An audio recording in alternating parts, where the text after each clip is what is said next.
Tolu Smith here. Make sure y'all subscribe to my boy Downtown Deuce ASAP. Come on, man. Destination restoration. Destination restoration.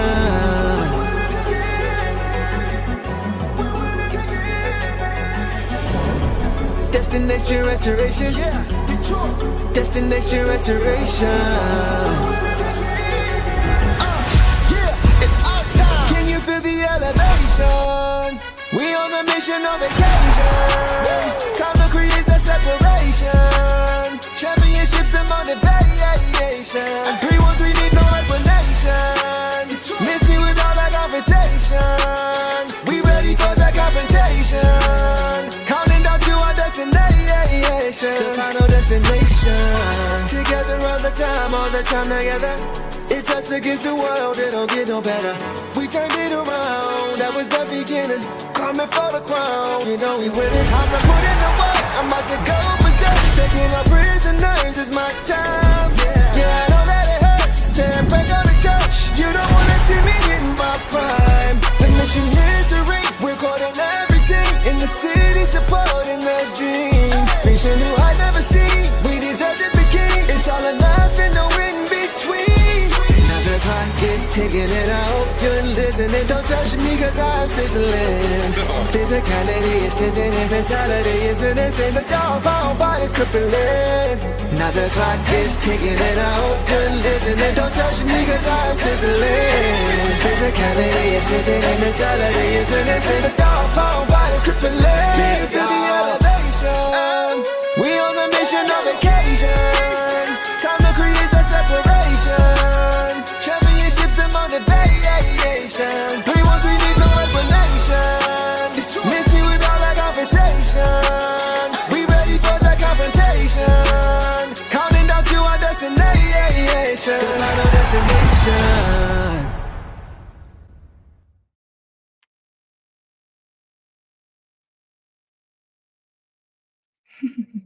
You're on mute.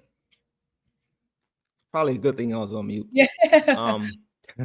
Listen, guys, what up, though, man? What up, though, to everybody? Welcome back to another episode of the Downtown Deuce Show with the boss. Hope you guys are still having a solid weekend after that game. Boss, let me start with you. How you feeling? That was that game ticked me off, to be honest. It was a tale of two halves. The second half was just god awful. There's no excuses. We just once again being caught playing down to our competition. And that's 3 losses in a row. The slump continues. Frustrating. We should have had this one. So I'm bummed.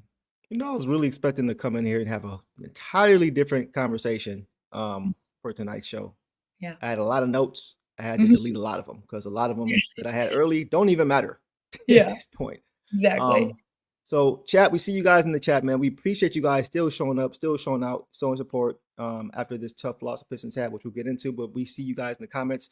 Make sure if we miss you, to repost your comment, caps lock, repost, whatever you want to do, super chat to get our attention. And we will get to you as much as we possibly can. And we got a couple that are already coming in, boss. So let's get to those first. Doug says, time for an expectation check. Good, not great yet. I would agree with that. You can't have, regardless of how good you are at your best or how bad you are at your worst, it's about consistency. And one thing that they haven't really shown the last couple of weeks is consistency. So I agree with you there, Doug. Appreciate you as always, man. Dom, what up, bro? What up, though, man? Dom coming in hot. As soon as I said what up, though, I saw his super chat pop up. Dom says, that second half, bad shot selection, no sense of urgency like Brooklyn was going to just lay down, no ball movement, multiple possessions of guys just standing around on offense. 3 L's in a row. Time for some self-reflection. And boss, that's what we said. We said after that tough, road, what was it? The road, what was it? 4 or 5 games? What was it? 4 or 5? But they had a tough streak of games there. Tough, so it was tough. We know the Spurs and the Cavs, there's some tough matchups. So they weren't able to win the last couple of games. We just wanted them when they came back home to do what? Just slot back in. We said to ourselves, they lose this game, they just lay an egg here, and we got some stuff to talk about. And here we are with something to talk about. So that was not good at all. Dom, I totally agree with you. We're going to get into the details of your super chat a little bit later, but I appreciate you as always, bro. And I agree with every point you made there. Self-reflection, I think, is a good way to put it. So for those who missed it, I don't blame you. The Pistons, they returned home against the Brooklyn Nets. And yes, they lose. They lost 107 to 105. And Mhm.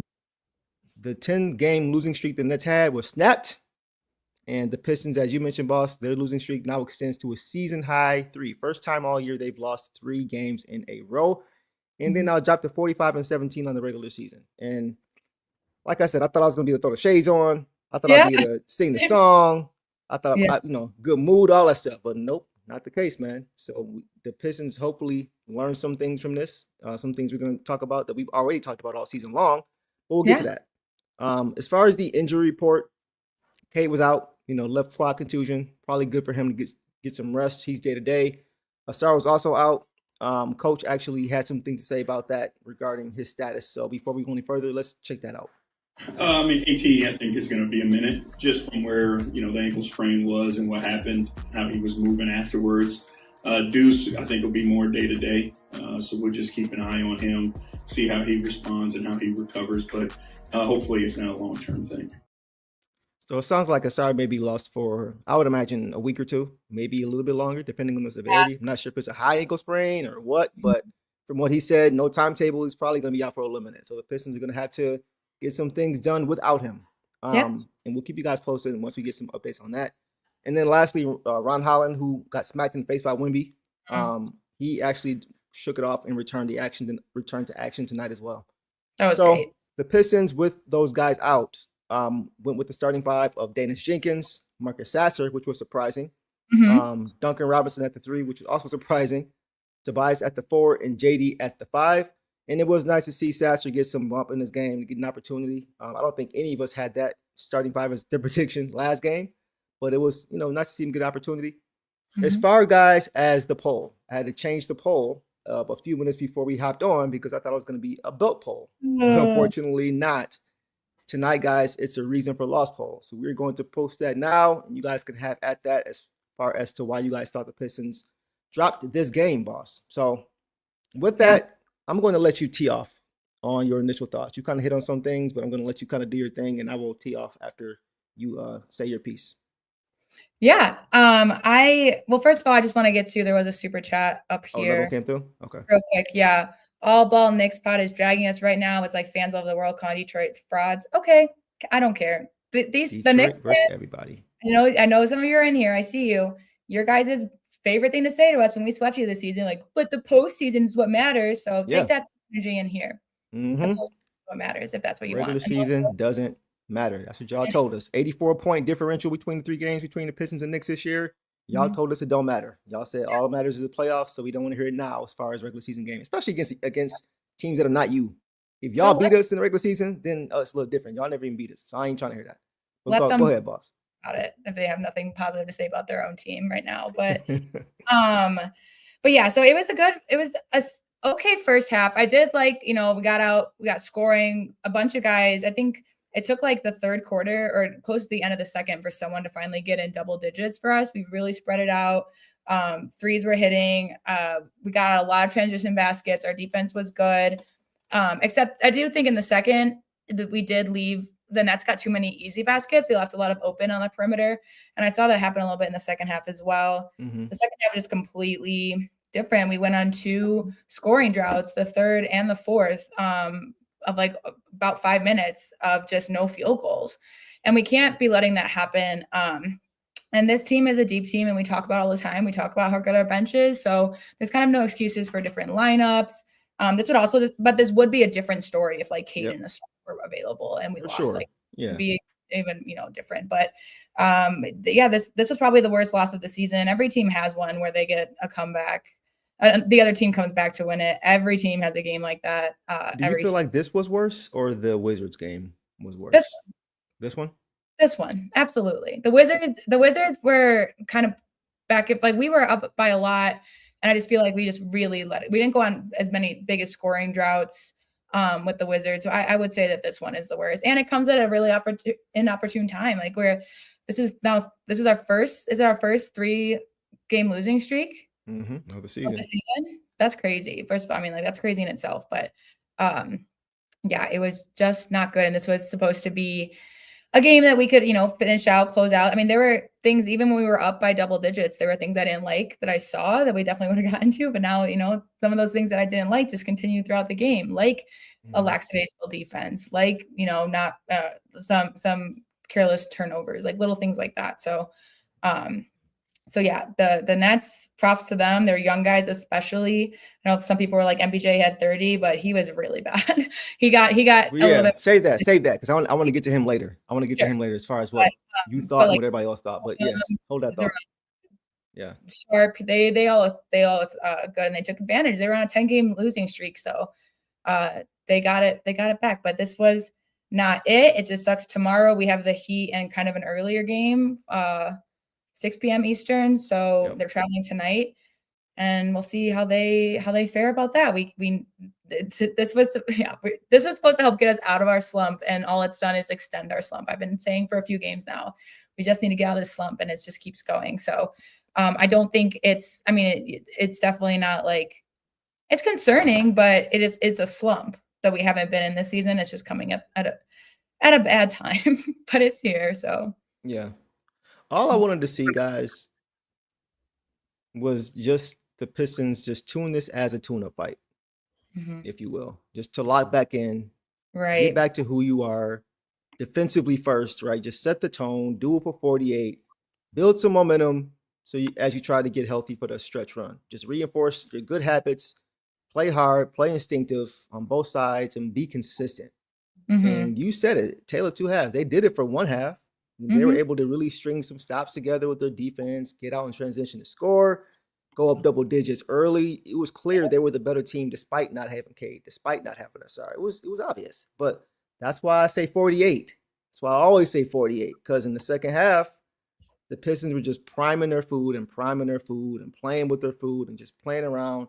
And they let the Nets back into the game. A 23-point lead the Pistons had, boss, was evaporated by the time the second half of the fourth quarter came around, and they were down 4. A 23-point lead to a 4-point deficit, and that's what led to the loss. That's what happens when you play down to your competition.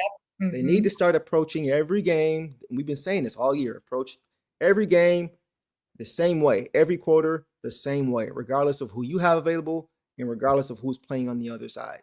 They need to start doing it. If they don't start doing that soon, they're not going to go far in the playoffs. If they have this approach. This is why this period right now is so important, to just get back to who you are. So yeah, Crud, we deserve to lose this game for sure. I think you're right though, boss, because that game against the Wizards, and I think Kevin mentioned it early, they played well in that game. Yeah, exactly. They just couldn't miss. Like we still should have won the game, but they just couldn't miss anything. Kevin said 2-3 weeks ago, I said this stretch of games could very easily turn into this team's first stretch of adversity. Well, here we are losing to the Nets. And that's the thing, bro. Like we thought the period of tough games was going to be the adversity. And not not the first game after the tough stretch. And that's like the games that we were losing were against good teams. So this is the real adversity. This should be the wake-up call.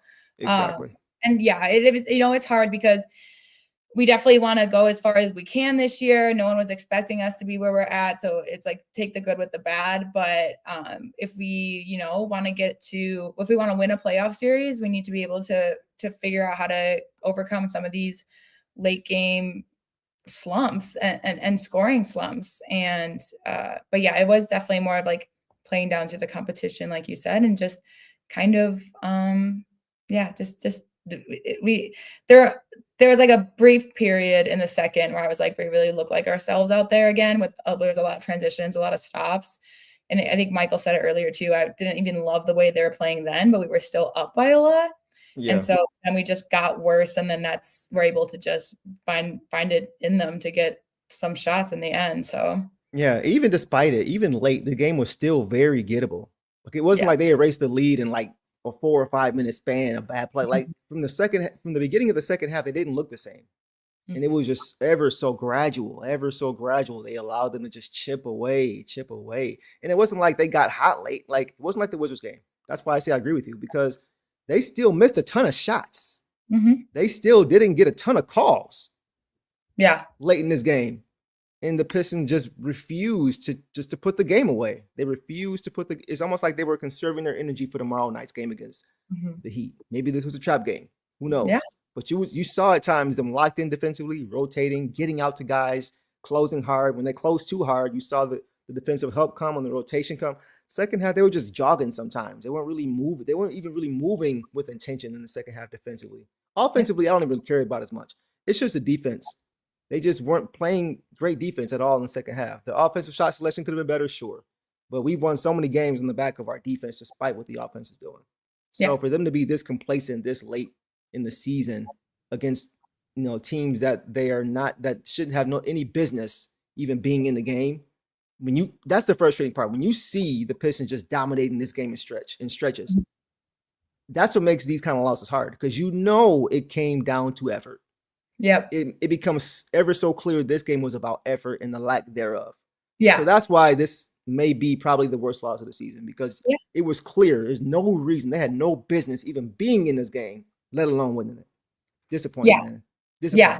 And then that's just like, once the Nets had a taste of like, oh, we could actually win this, that gave them energy, because again, they're coming off of a 10-game losing streak, and it's a lot of young guys who just want to go out there. So yeah, for sure. Yeah. So I just want to talk. This guy DJ keeps bringing here, I thought you were going to the finals. I thought you were going to finals. We never said that. So you're not watching us. If you're watching another one, that's cool. You can go talk to them about it.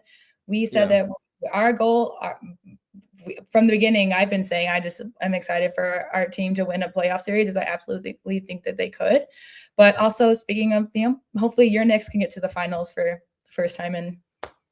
they haven't won about 50 years since the 70s. So that's a whole different story. But yeah, our goal, boss, is, I mean, we've seen on ESPN, it seems like every week there's a new Eastern Conference team that's going to be the finals representative. It seems like between the Celtics with JT coming back, and the Pistons earlier before that, and the Cavs once James Harden got there, and the Knicks early, and it's just been a revolving door for who's going to be that team coming out of the East. Yeah. So we just said we want to see this team take steps.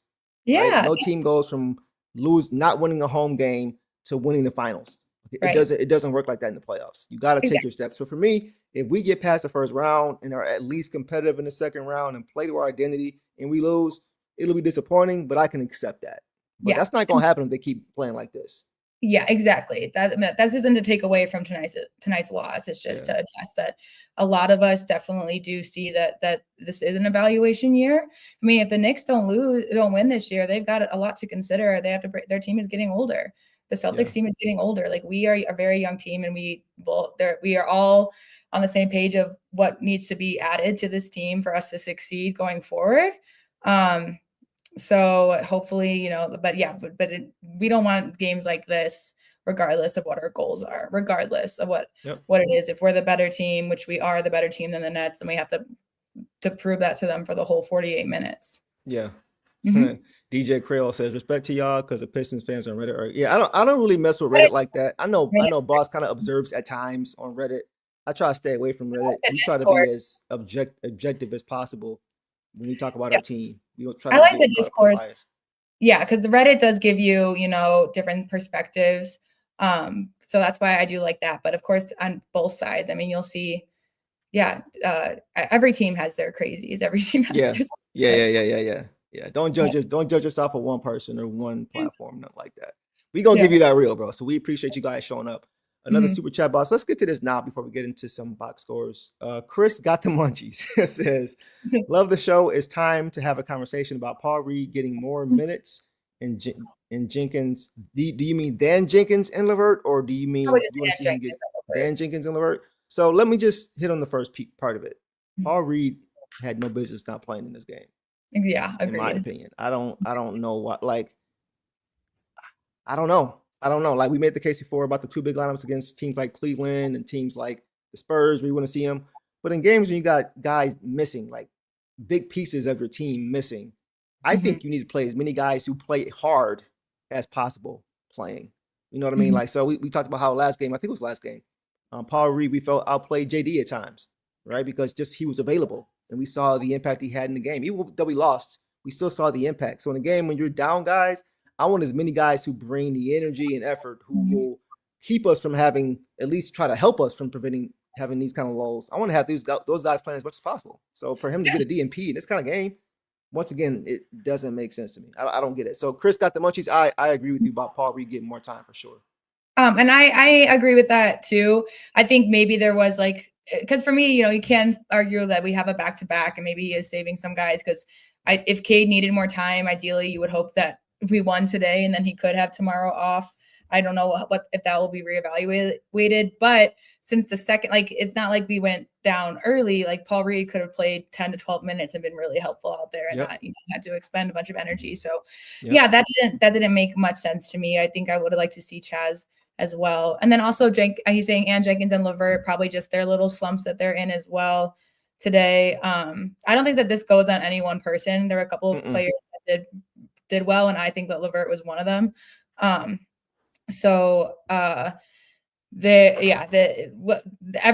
the whole team is in a slump, everybody is. We haven't consistently seen one guy above the other. I mean, JD just did finish with 17 and 14 and double, but it didn't look pretty. Like I can't tell you to sit here and tell you that MPJ had a bad game, even though he hit 30, because he did. But then I can't tell you that JD's numbers were okay. So it must have been he had a good game. No, he had his fair share of struggles too. So yeah, no, I agree. So let's go ahead and get to we got another super chat that came in, and then we'll get to some of your MPJ thoughts, and then we'll go to some box scores. So let's start with this first. Sella coming in hot says, I hate saying this, but I've watched it happen a lot. The Pistons get in rhythm, Karras checks in, then it's heavy dribbling and turnovers.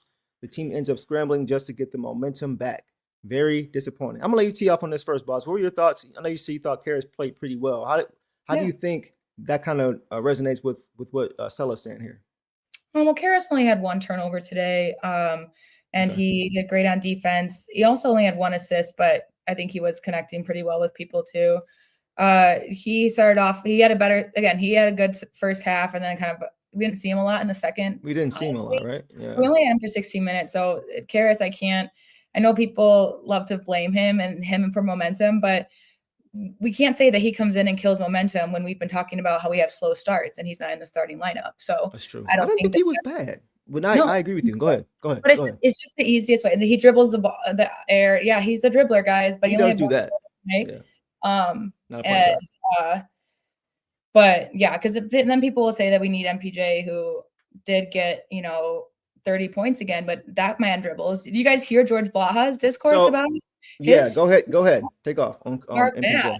Sorry, unless you wanted to get something too. No. I just wanted to so real quick, like Sella, this is I won't say one of the few games. I don't want to be throwing shots, but this is one of the few times I didn't feel like Karras really was part of the reason why we lost. I mean, I don't think he was a huge positive. Don't get it twisted, but I also I feel like this was a team loss. Like everybody had played their role, especially in the second half. It's just from an effort standpoint, not even a box score standpoint, just an effort standpoint. Everybody contributed. I thought Karras was decent. I thought his effort was there defensively. He stayed in front. He rotated pretty well. He had 7 points. It wasn't like he played bad. He didn't take a bunch of bad shots. He only shot 8 times. He almost shot 50%. So I didn't feel like he was really the problem in this game. I feel like for most of the season, he hasn't been great, and I think that's a fair assessment. But in this game, it didn't stand out as glaring compared to how he's played for most of this year. So I don't know. I wouldn't really say he played bad in this game. It's easy to kind of default to him, I think, sometimes because that's what it feels like. Because usually he is part of the reason. Not usually, but a lot of time he's part of the reason. But I wasn't really feeling that tonight. I wasn't feeling that tonight. So I'm gonna agree to disagree with you there on Sella on that one. But I'm not saying you're wrong. I just didn't personally see that. But this game overall was very disappointing, like you say, Sella. I do agree with that for sure. Anything else on that, boss? Just also that Sella too, just as this is valid. I think a lot of people can relate to you when Karras comes on the floor. They get a little bit, they're not thrilled about it. I've been there. Right. But tonight, I'm just not going to go into him because I definitely don't, especially with only 16 minutes. That was the second least in the game. He didn't do anything. So we'll circle back to him. Anything else? That's all on that. Just with MPJ. Because he did end up shooting 40%. Like he did get there, but all of his shots, you guys, he is where the ball goes to die. He takes ill-advised shots. A lot of them were way off. His passes, he had let me see how many assists he ended with. He ended with 1 assist. One. Because his passes were terrible. His passes led to turnovers. Let me see how many turnovers he had. 2 turnovers. He only had 2, but his passes are not good. Like, he doesn't give the ball up. Like, and that's why he can score 30 points on a team like the Nets, and go 3 for 12 and throw those up. Like, that's a lot of Yeah. it's a lot of I mean, shot he attempts. thought he scored 30, but it took 25 shots to go get it. Yeah, and You he know? also, he doesn't move the ball. He is a good rebounder. I'll always give him that. He's always been good at rebounding, which he did tonight. But, I was just, he started off hot and then he went very, very cold and then helped them finish it out once they got the taste of it again. Yep. But I just, the MPJ that I know is there, and he very well could have shot them out of the game tonight too. They were just lucky to have some rim putbacks. Yeah. As Ziaire Williams really popped off for them too. But yeah, MPJ's style of plays, like his offense is just so atrocious. And I just can't believe that there's people out there that are still like, oh, we would have had to sell a lot for him to get him. There's no way it's worth it, bro. And we can definitely do better in the offseason. But he was the lane scorer on his team, but tell me who else on the team you would expect to get 30 other than MPJ, Yeah, he took twice as many shots as anybody else. Crazy. So he better score 30. Yeah.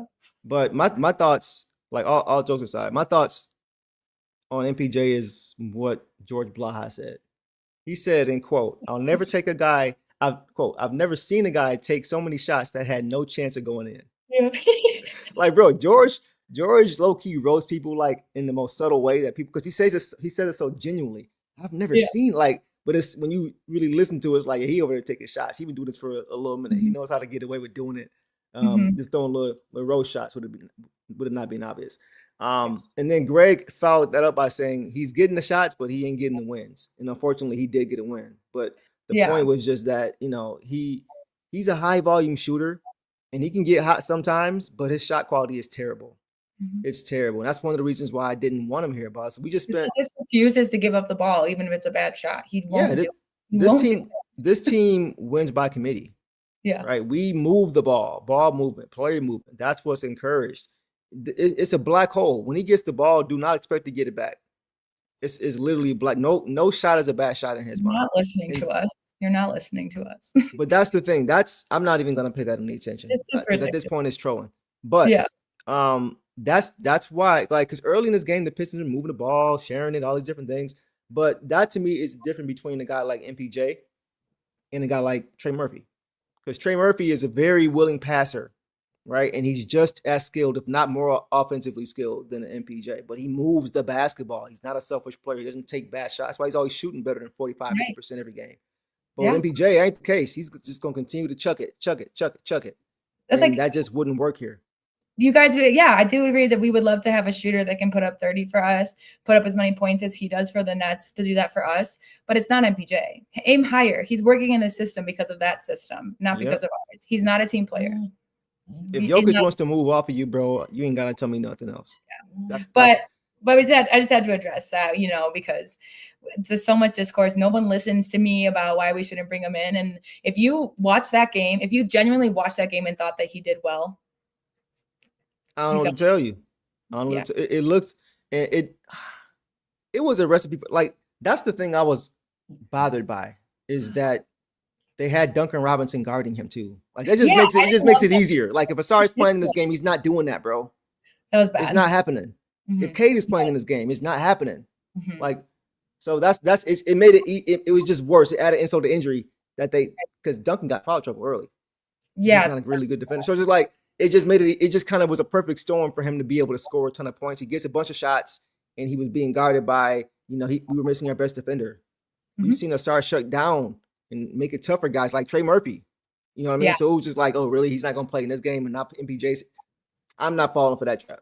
Not falling for it, man. So I'm going to leave it there, boss. He did have a good start. He was the first one on the Nets to hit double digits. So he had a good start and then just fell off, and it was the other guys that really helped get the job done. But just had to address that one. All right, let's go to some box scores, boss. Make sure there are no more super chats that I missed. Oh, there's one more from Dom. Dom's coming back around. Says, I know there's ups and downs, but since the break, something seems off. I really hope guys aren't, and you said that, I really hope guys aren't getting complacent because we're in first. Haven't really played a good game in almost a month outside of New York. I would have to agree with that. We've won games, but we haven't really played our style, and we've won despite not really playing well because we have our depth, because we got an MVP candidate, things like that. But we haven't really had a convincing win, like box score and off, just as far as the eye test. And say, yeah, that was Pistons back. That was a convincing win in Pistons fashion. Like, it's been a while since we've said that. So I think that's a great point you made. And boss, you've said that. Like, something seems off with the chemistry or something. Like, whatever is happening, it may not be off the court, but if it is, it's bleeding onto the court because they don't have the same synergy that they've had on both sides of the ball as far as just being locked in and being a unit. We've seen a little bit of disconnect at times. So I think that's a great point, Dom, you made. It's the same one you've made, boss, since they've had this stretch. Yeah, I do think it's a slump, of course. So it's just a bummer that the slump is happening now, but the bounce back will happen. There's more New York fans in the chat.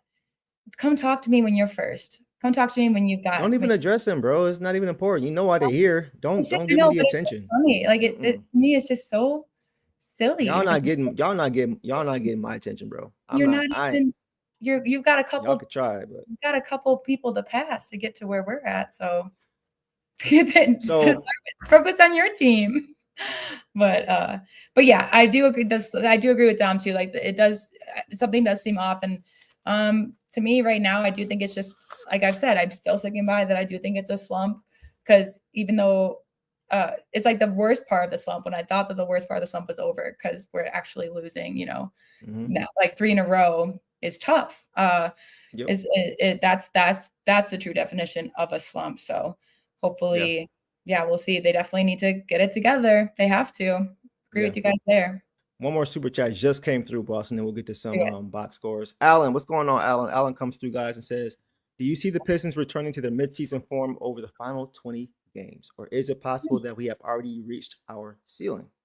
I feel like I just go ahead. Take off. I think for me, I feel like I just answered that I do think this is just a slump. I don't think that we're going to finish the season like terrible, but the way that we were rolling and where we're at, I mean, we're only at what? This is loss number 17? 17. Okay. Like that's it sucks that it's 3 in a row, but it's like 17 losses is still the best number in the East. So I'll take that. But I do think that we do bounce back. I can't tell you if it's going to be tomorrow, but the slump won't last forever. That's for sure. I do think that we get back to our form. Someone mentioned it too. I think some teams are learning how to play us a little bit. And so now and we have to adjust to that as well. And I think that we'll definitely get back to that form. Yeah, I'm not going to doom and gloom and say that they're not, but they got to give me some confidence that they're going to. And I think tonight would have done that, but it didn't strengthen my confidence in that. So I'm not going to give them a pass and say, oh, they'll get it together. I'm not saying you give them a pass, but I'm just saying they got to show me something. They got to show me something, man. Like y'all know I'm usually positive. I try to be balanced and I try to be positive, try to find silver linings and stuff like that, but I'm always honest. But I'm not really feeling positive right now, bro. Like I'm like, come on, like you played great all year. Yes, you have, but you once again, it's just it's the mental part of it. It's not like they just couldn't knock down shots. It wasn't, no, you go up that many points against anybody, you're supposed to win. Yeah. Anybody. No Agreed. team in the league is 20 points better than you in a half. Agreed. No team. So I hope they do, Alan, but I'm not going to just go and say that they're going to. They got to show me now.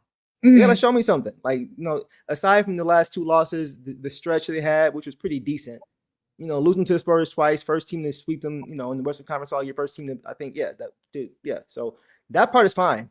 But it's like when you start getting towards the end of the season and you got winnable games against winnable teams, against teams that you're better than, and you go up and you show you're better than them, and then you don't win the game, you got to show me something, bro. You got to show me some consistency all over again. So that's where I'm at. I hope they do. I'm confident they can, but I'm not going to say I'm confident that they're just going to do it like that, especially if, as you're saying, something is off. They got to figure some stuff out. So I'm not dooming and glooming. I'm just keeping a stack. They got to be better, bro. Like this can't happen again the rest of the year. It can't. Yeah. And I saw one score get brought up, but we beat the Nets by 53 this year. Like, we're definitely capable. It was just one of those games that every team has. And you're lying if you're saying your team hasn't. So But it does, again, it comes at a very inopportune time, coming off of two losses against good teams. This really could just help morale. Of course, we didn't have two of our stars. Like I said, it would have been even, I think, more concerning if Cade and Asar were in as well. We did see some new rotations with Herter playing more and things like that. But still, we should have been able to pull this one out. So yeah. But we'll see. We'll see, Alan. We'll see, bro. Dom coming back. Yeah, Dom ain't playing tonight, boss. I think he's definitely ticked off tonight. Dom says, I have to stop myself at times from getting too emotional after a couple losses because I sat here as a fan and watched every single game of that 28-game losing streak. Being a fan is rough. And yeah, of course, bro, like perspective is everything, right? You were 100% right. Like I was kind of saying what he's saying after losing to the Spurs twice, after losing to the Cavs, losing to good teams. I'm not going to spaz if we lose to good teams, even if we don't play our best. Sometimes good teams can make you look like that, right? Yeah. They can make you have to adjust and you don't play your best. But when you lose games like this is when I put a little bit more stock into it, is when I do get a little bit more emotional because it's like, you're not supposed to lose this game. You're not. And this late in the season, once again, you can't afford to have these lulls, bro. Like you got to start building habits now. Win games you're supposed to win. Because if you lose one game in the playoffs you're supposed to lose, that can be the difference in the series between you going on and going home. So you got to be consistent. And that's where I'm at. And they're not. So before I say anything else about them going here or there, I got to see them finish this season strong. And then we'll talk. That's where I'm at. I think finishing strong is a huge point. And again, is this kind of crazy that two seasons ago we were on a 28-game losing streak, worst in the league. And, and so I'd rather, be where we're at now and learning and advancing and growing and getting better every season than being knocked out of the playoffs every season, like certain other teams. But it is just, they need to take a lot of it. But it's rough. But like you said, this is the adversity part. Like losing to good teams is just like a good team versus a good team. A team's going to lose. So that's just part of the game. Losing to bad teams is the adversity part. And this is when you hope that whatever it is, because we were hoping last game, after a 2-game losing streak that they would snap out of it. And then they lost today. Like a loss like this is tough because you were basically had it all the first half. And then even though you were slumping in the second half, you still had it and then you let it go. You gave it away. Yeah. So that's what it comes down to. It's not doom and gloom time. It's not panic time, but it's prove it time. It's prove it time. Right? Say it. Yeah. So that's where I'm at. I'm just watching at this point. Do you want to check watching the poll? And observing with a close eye. Yeah. I'll be right back. Do your thing. Let's check the poll, guys, and see where we are at as far as to why you guys thought we lost this game tonight. Okay, so 43% of you guys think it came down, 44% think it came down to complacency.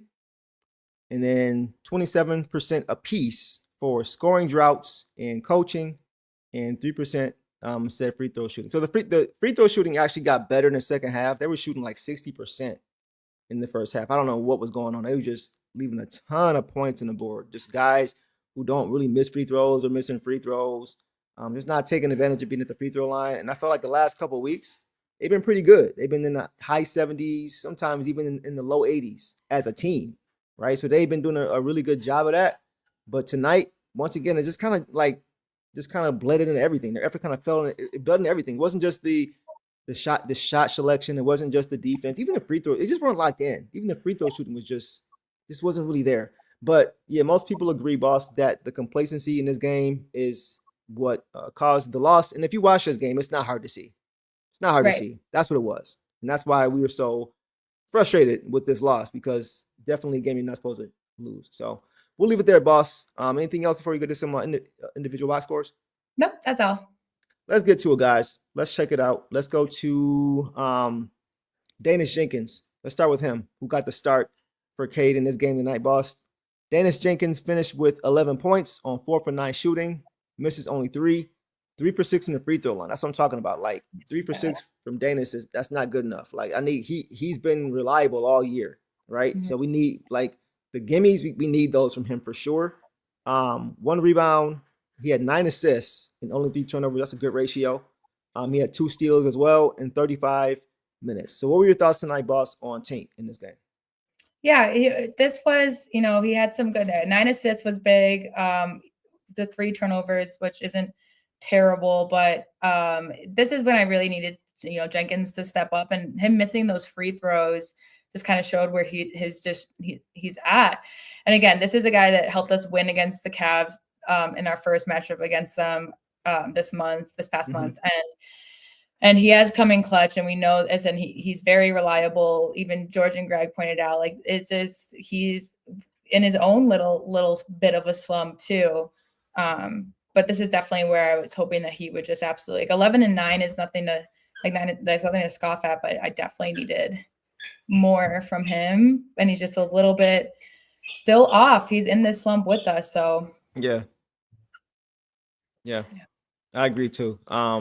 Yeah, I thought he was. I was expecting him to be a lot better than he was in the start. He wasn't bad. Like, he took care of the basketball pretty well. One of those turnovers was an inbound with like 1 second left, and he just had to get rid of it. So I really don't even count that one. It was more like 9 assists to 2 turnovers, but whatever. But yeah, like the last 5 minutes were bad. The last 5 minutes were bad. The decision making uncharacteristically wasn't there. The shot at the end, he didn't even graze rim. When they were down 2 with 10 seconds ago, that was, I don't know, that was surprising. Yeah, it's a bad shot. But for me, like, aside from the scoring, I just wanted to see him do something that we've been talking about. We need to see him do more, like, because we've been seeing him more late, looking for his own offense, which is what I want to see him look to get everybody else involved. Other than Cade, he's the only other point guard.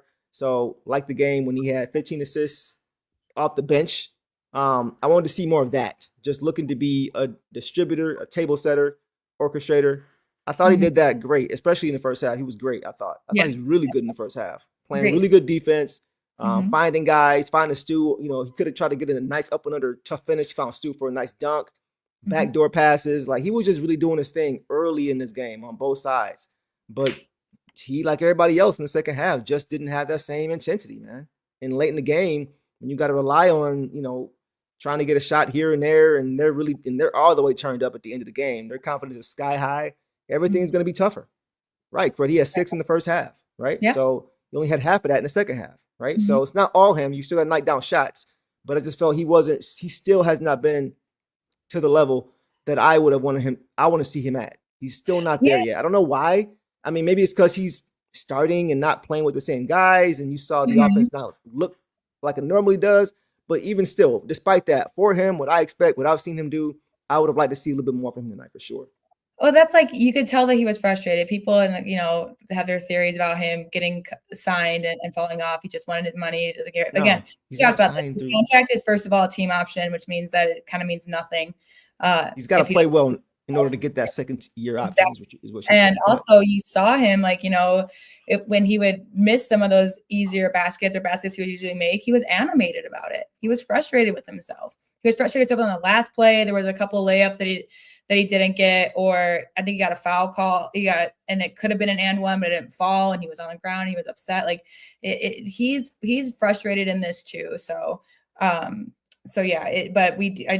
again, I mean, I don't know what else to say, because I'm not going to sit here and tell you that, like, we made the wrong decision by signing him, because I completely disagree with that. Yeah, but I don't agree with that. Him to snap out of this slump a little bit, just like the rest of our team. And again, we'll remain optimistic, because what's the other choice? If you want to doom and gloom now, go for it. But, like, I'm going to remain optimistic. And again, I don't see us slumping like this for 20 more games. And the positive thing is that the slump happened again 20 games out. This isn't the playoffs. This isn't right before the playoffs. Like, this is regular season. So what we want to see now is, I'm just waiting to see the adjustments that were individual too, not just team, but like individual adjustments from learning from this adversity and this tough stretch of games. As long as I see guys improving, on their last game, I'm cool. Yeah. Abraham, I'm a little bit with you here, bro. I'm not saying they have any, but, like, they played like, it seemed like it was a certain arrogance that I saw tonight. Humbling. It felt like it was an arrogant performance. The way they turned it on and turned it off, and turned it on and turned it off, and let them hang close and it was like they were saying, let's just keep it above 10, and we do that, we'll be fine. You see them going a little 6-0 run to get it to 16 and get back down to 10, and But once it started getting, I always say, once it gets underneath 10, when it's been above double digits for most of the game, once it gets down to 10, something happens. Yeah. Something happens. Guys get tighter as the league kind of, disintegrates. The other team, they feel like they gotten over a mental hurdle. Once they get it down under double digits, like something happens. So it's like you saw they just kind of were playing as if they were like, let's just conserve our energy, and we know we're gonna beat them when it matters. But it don't always go that way. So if I do think Abraham may be owning something here, I think they play. It looked like with a certain arrogance tonight. Just the way they approached the game, they didn't play with the urgency. They didn't treat them with enough respect that they should have given them. And I agree. Even when the Nets were cutting it close and going on these little runs, I was still just like, oh, but the Pistons will figure a way to finish it off because they have. And tonight they didn't. And maybe they thought that too. Maybe they thought, oh no, like we'll find a way to finish it out. But yep, Crud. We play with our food and we didn't take them seriously. And Devin says this will help us in the long run. I hope so. I'm hoping so. So maybe some humble pie now. I mean, you would think after losses we've had earlier this season that they would have learned, because we've won games despite having these second half lows. What do we always say? Third quarter, we want to see them do what? Come out and put the game away. Don't let them hang around. We said that all year. Don't let them hang around. Third quarter is oftentimes the most important quarter for this team, right? Yeah, and that'll tell you what's going to happen.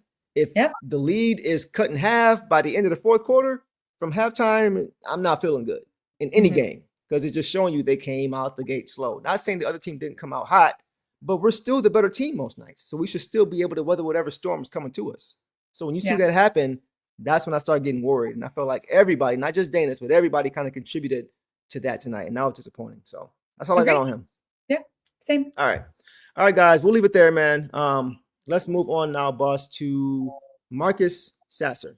Tonight, guys, Marcus Sasser finished with 8 points on 3 for 9 shooting, 2 of 4 from 3, 3 boards, 4 assists, 2 turnovers, and 5 steals, which is a team high, game high. By far, actually. Nobody else had more than 2 in this game in 29 minutes. So what did you see tonight, boss, from Sass? I mean, his steals and his defense were definitely a plus for me, because he had 5 steals, but he also had a lot of disruptions. He had a couple of strips or pokeaways that other guys were able to pick up, and just made it difficult for the Nets to get stuff done on the defensive end. He hit his first field goal, which was a 3, which like just excited me. And then his next one was a 3-2. He hit his first 2 and then just kind of cooled off, which was a bummer. Yeah, first 3 shots he made. Yeah, because I was hoping for a big Sass game.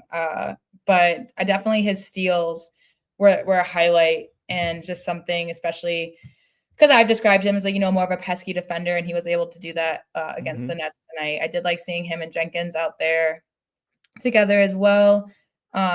So he did solid. When he wasn't able to get his shots going after a little bit, he was making up for it in other ways. On the defensive end, especially, he only had 1 foul as well, so, and a couple of rebounds. He recorded an assist, a point, points and a rebound, and hit the first 2 minutes of the game. He was doing good there. So I liked seeing him.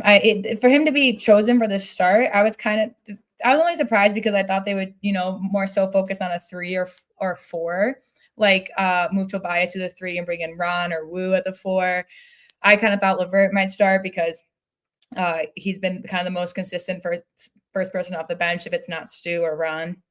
But no, it was Sass. So it was cool to see him in the game. And I definitely don't think that his game was contributed to the loss. I mean, again, the way everyone played did, but he played very solid for his first start in a while for us. Yeah, he started off great, like Dom said, and then he went cold. He went cold. I think he had 8 points in the first quarter and finished with 8 points for the game, right? So I'll get to some thoughts on him. I was happy that he got the opportunity to start, but I wasn't happy that he started because, and here's why. It's pretty much what you said as far as making an adjustment at the 3, and I don't know why Duncan Robinson's played the 2 all year. So I don't know why in a game when you're playing the Nets, whose best player by far is MPJ, you put Duncan Robinson on him. Yeah, that was weird. That was so weird. That doesn't make any sense to me. That's why I'm like, let Javonte Green keep Danis at the 1. Let Duncan stay where he's been all year at the 2. And either put Ron Holland or Javonte Green or even Karis LeVert Some at the defensive 3. tone Somebody setting. who can guard him. Yeah. Not somebody who's going to get in foul trouble in the first few minutes of the game and give him confidence from the start. That didn't make any sense. That didn't make any sense to me at all. I know JB's coach. I'm not trying to, question him or whatever, but that don't make no sense. Why you would put your worst defender on their best scorer to start the game? I mean, what do you think is going to happen? Of course he's going to get in foul trouble. Yeah. And you saw them hunting him out early in this game. That's why he had 3 fouls in the first quarter.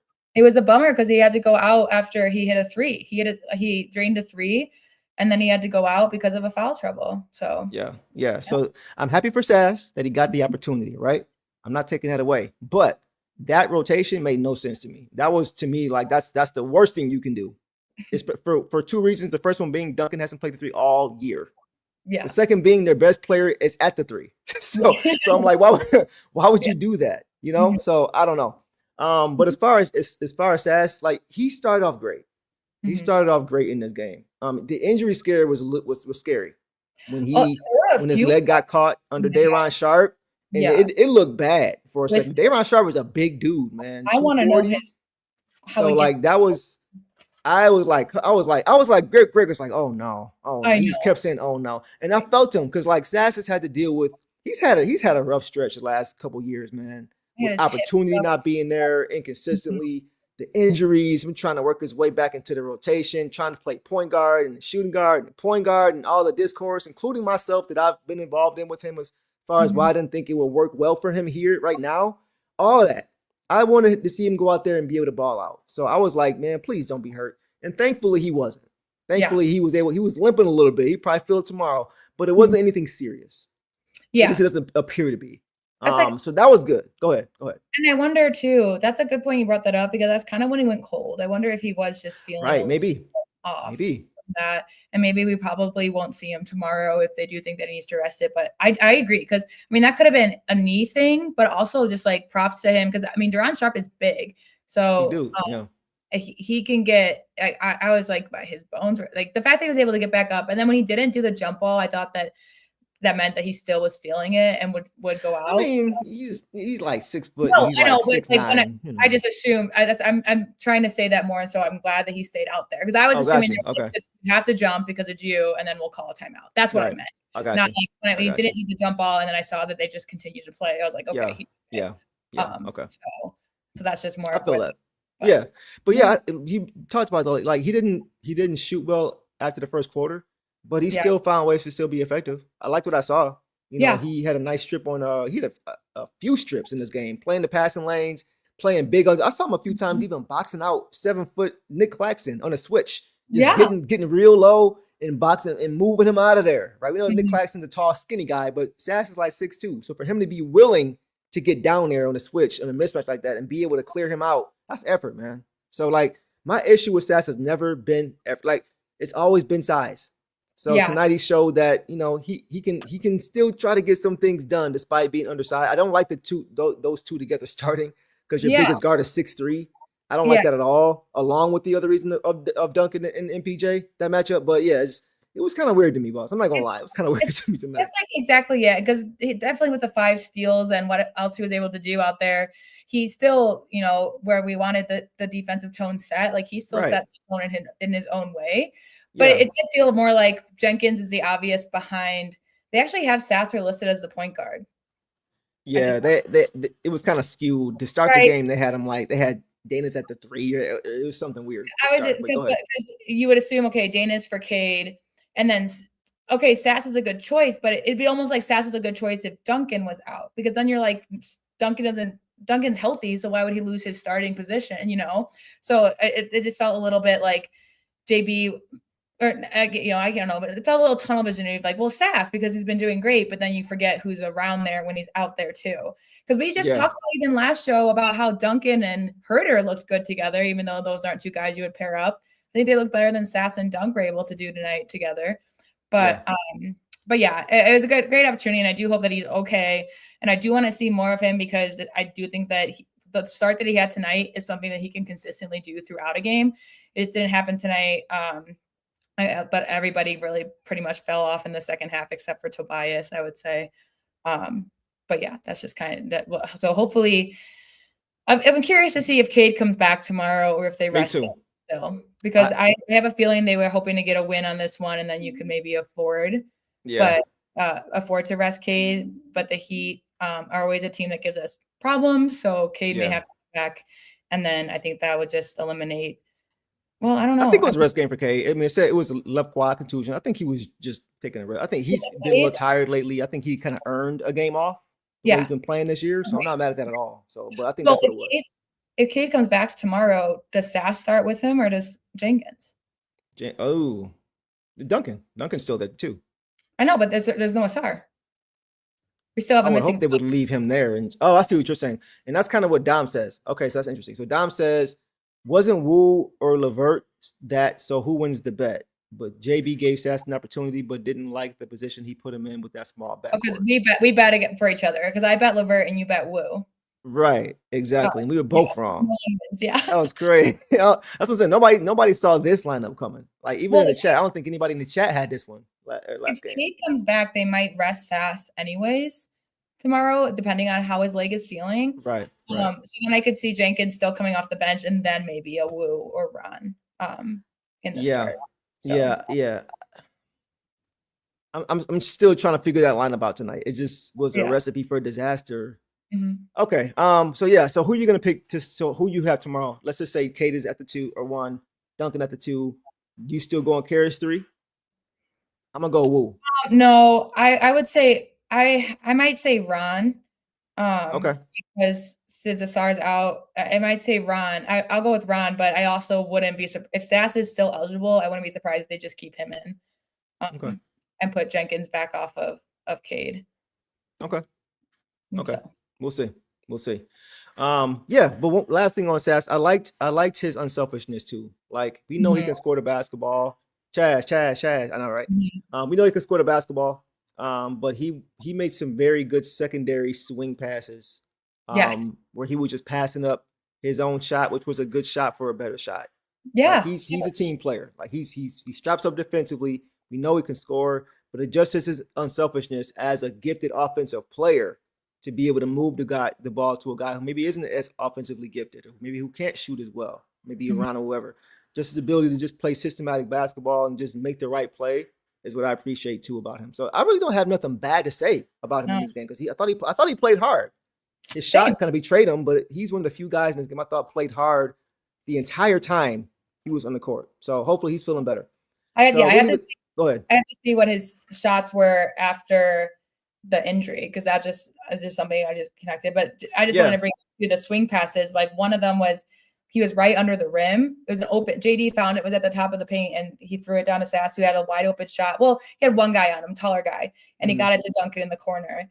And then another one was Jenkins to Sass to a dunk 3. So he was moving the ball, even though we know that he can put it up really anywhere on the court too. Yeah, I agree with that too. All right, guys, let's keep pushing, man. Let's go now, guys, to who we just do? We did Sass, right? We did Sass. Yeah. Okay, let's go to Duncan Robinson. It's throwing me off at the 3. I know. All right, guys, it's so weird. Duncan Robinson, guys, started tonight at the 3, and he finished with 15 points on 3 for 5 shooting. All those shots were 3 balls, 6 for 7 from the free throw line, 1 board, 4 assists, no turnovers, and 1 steal in 23 minutes. So what did you see from Dunk tonight, boss? Oh, he almost had that game-winning shot today, too, which would have at least, put us all in a better mood. But that means that he was 3 of 4 before that.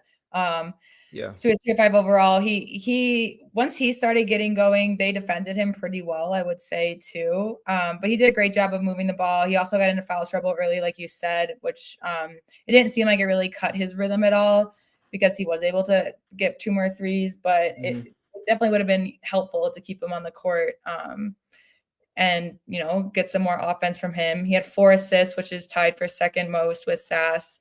I thought he did a good job moving the ball. Just the foul trouble was rough. He only had 1 foul. He had the 3 quick fouls, and he only had 1 foul after that.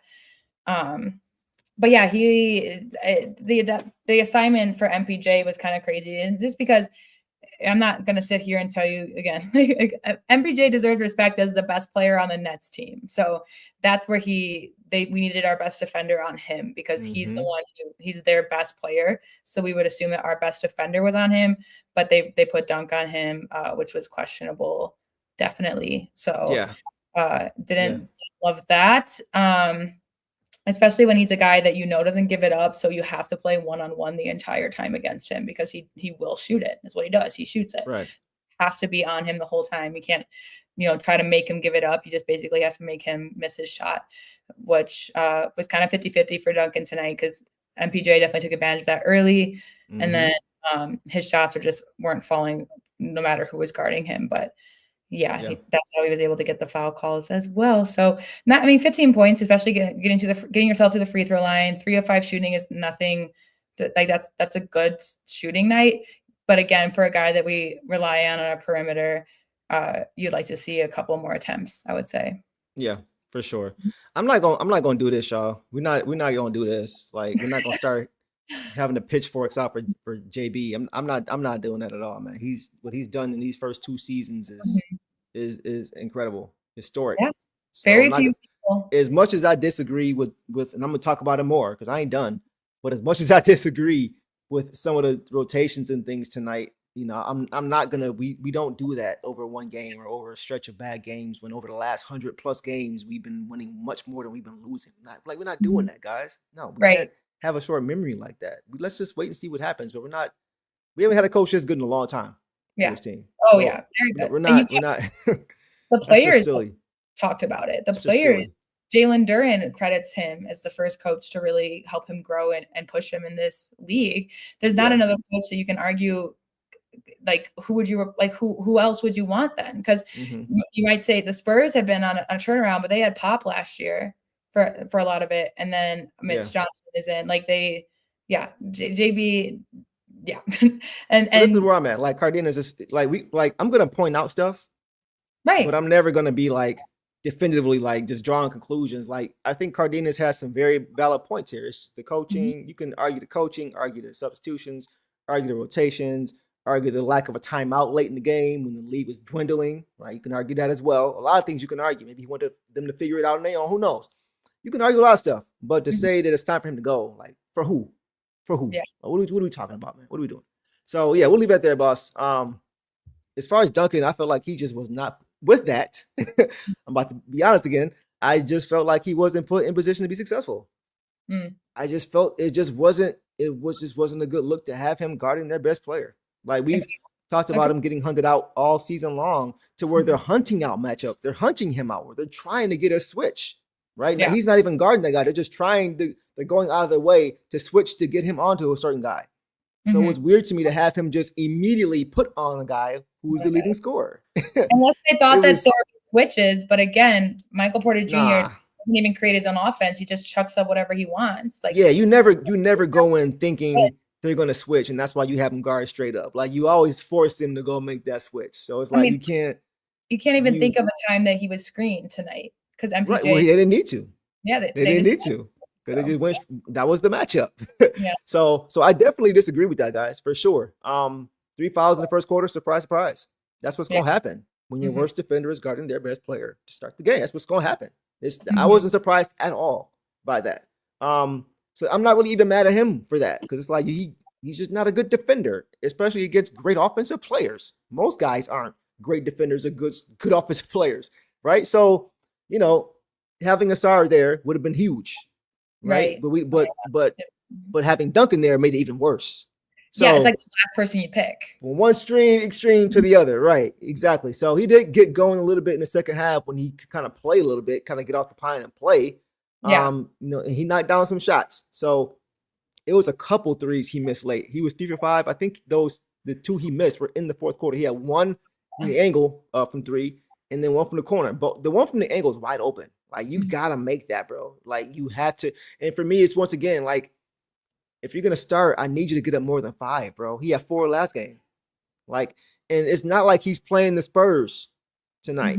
These are the Brooklyn Nets. No shade, but the defense is much different when you look at on all 3 levels the Spurs and the Nets. You're going Yeah. from first to worst defensively in a lot of areas between those two teams. It wasn't like there was a ton of pressure at the rim. It wasn't like they could actually see the rim once they got past their guy on the perimeter. They could actually see the rim because there was no Wemby there. There was no resistance there. So the defense as a whole was just different tonight. They weren't completely attached to him all game. Like, he's got to get up more than 5 shots. He just has to. As our lone sniper, he's got to get up more than 5 a game. So whether that's a him aggression thing or whether it's a coaching thing as far as getting him looks, 4 or 5 a game for him to be our best shooter is just not going to cut it from 3. It's just not. Well, I don't think it's him because we've seen him shoot wide open. We also have seen him shoot over contested things, but it does seem like there's not a lot of play calls for him to get open. You don't see guys running the play for him because they'll come up and screen for him, but it doesn't really ever look like that was the plan. Mm-hmm. So because we've talked about this earlier too, in other games, is like you just need to be able to get more up. And mind you, we had Jenkins and Sass out there tonight who can also hit the 3.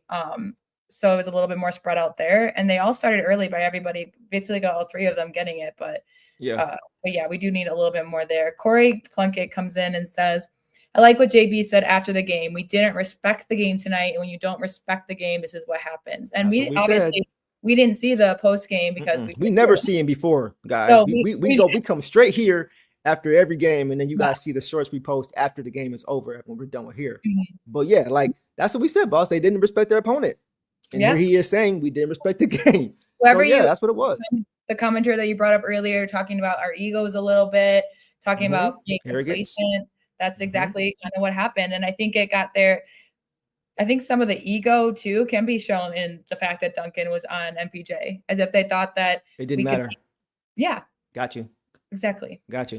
That's a good point. Who knows? But that's something to think about for sure. Because I was saying it too, like without Asar, without K, we should still win if we play hard enough. So maybe that was part of it too, boss. Like, we'll be all right. We got enough guys. We're deep enough. Let's just go get it done, guys. And they saw that, and they saw food. They saw food when they saw that matchup, and we saw what happened. So, all right, guys, we'll leave it there. Let's go on now, boss, to Camille says that disrespecting the game or not winning a playoff series is that's a great point, bro. We got that's a great point, man. That's a really good point. You ain't won nothing yet, haven't earned anything yet. And we've heard guys say that this year. We've heard Cade say it, like we don't want to just have a great regular season. We've seen JD saying we want to win a championship. Okay, that's great. Now you got to show it every night. You got to show it every night. So, all right, we'll leave it there, guys. We won't go too crazy. We're trying to keep everything in perspective, but we still got to call it out as we see it, and we're doing that. Yeah, we got to talk about this bummer of a game. So that's what it was. No sugarcoating, man. We got to call it like we see it. All right, boss. Let's go to Uncle T in this game. Tobias Harris tonight, guys. Tobias finished with 18 points on 8 for 14 shooting, 1 of 3 from 3, 1 of 4 from the free throw line, 10 rebounds, which is second on the team, which is good. 10 boards, no assists and 3 turnovers is not good. And 1 steal in 32 minutes. So what did you see tonight from Uncle T, boss? Yeah, the turnovers kind of kill his stat line for him. Yep. But he made some really tough shots tonight. Like really tough shots. And he's been kind of, and I mentioned this last time when he shot over was it Allen and Mobley, or he shot over some people because people say, he'll back down guys that he knows he can score on, but he backs down everybody. He just tries to get a shot. And I think he's been consistent at that. And they've just been falling much better. He's definitely, it just sucks that we're going through this slump right now with him, because as long as he keeps this up, I think he's really stepped up as a vet on this team for the second half of the season. His stat lines, I mean, like I said, his rebounds have been really good, especially when Stu was out. But Kevin did mention earlier, I've got to star the comment, but he did mention earlier that we were out rebounded tonight, which come on. That's when you have Stu and you have Duren and you have B-Ball Paul on the bench and you have Tobias out here getting 10 rebounds. I think that's why, Duren was a little bit frustrating to watch tonight. Stu was there, like Stu still put up 4 rebounds the most on the bench, but like we should be out rebounding these guys in the sure. No question about it. But yeah, Tobias made some tough shots. He was helpful on the glass, got a steal. 8 for 14 at 57% is great. He hit a big 3. He had 4 fouls, but he's someone that I would have rather just seen on MPJ, if anything, because he can stay in front of a guy. especially if MPJ is just going to shoot over anybody. At least Tobias has some size on dunk, so make it a little bit more tricky. But it was a good game for Tobias. It's been a few good games for him, whether we lose or win. And so now he's stepping up as the vet and helping out where it's needed. He was our leading scorer tonight with 18. So definitely he would have had the belt if we had pulled this out, I believe. Okay.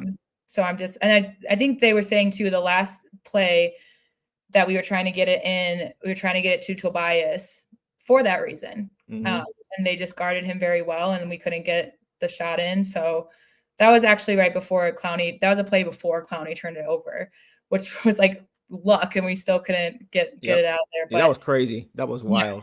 Yeah. They gave us opportunities to take this game right back, man. Wild. Yep. And we just fell short. But Tobias was definitely a bright spot in a bad game, I would say. It's too much lately. We're relying on him in the half court to go get us a bucket. It's too much of that lately. Oh yeah, it's too many games now where it's like, all right, it's a close game. We need you to go. Like, that's happening because we're not getting stops and getting out in transition. That's why we have to go to him in the half court, because he's our best half court option. If we're getting stops and turning them over and scoring, first of all, it's not close. But second of all, we don't have to rely on Uncle T every single time down the court because we're trading baskets and not getting stops. Now we stuck in the half court. Now let's go dump it. Like, that shouldn't be the game plan late every single game. That's not who we are. We're not trying to outscore teams. We're trying to make sure you guys don't score as many points as we do. The approach needs to be different. Too many games late, we're trying to go to him like he's Carmelo Anthony. And him being 32, 33, no, that's not the recipe for wins. That's why we've been losing some of these games, because we're playing a little bit backwards as far as how we want to play. Going to him late in the game, stuck in the half court, dump it down, go get a shot. He can do it, but you don't want to rely on that every single game. Get back to who you are, man. So that was my thing. Like, it's just too much. It's too much late. Like, I like that he's scoring the ball and he's being reliable, but that's not a recipe for success if you're trying to do that every single game. Well, and you're not doing that because you're not playing enough defense.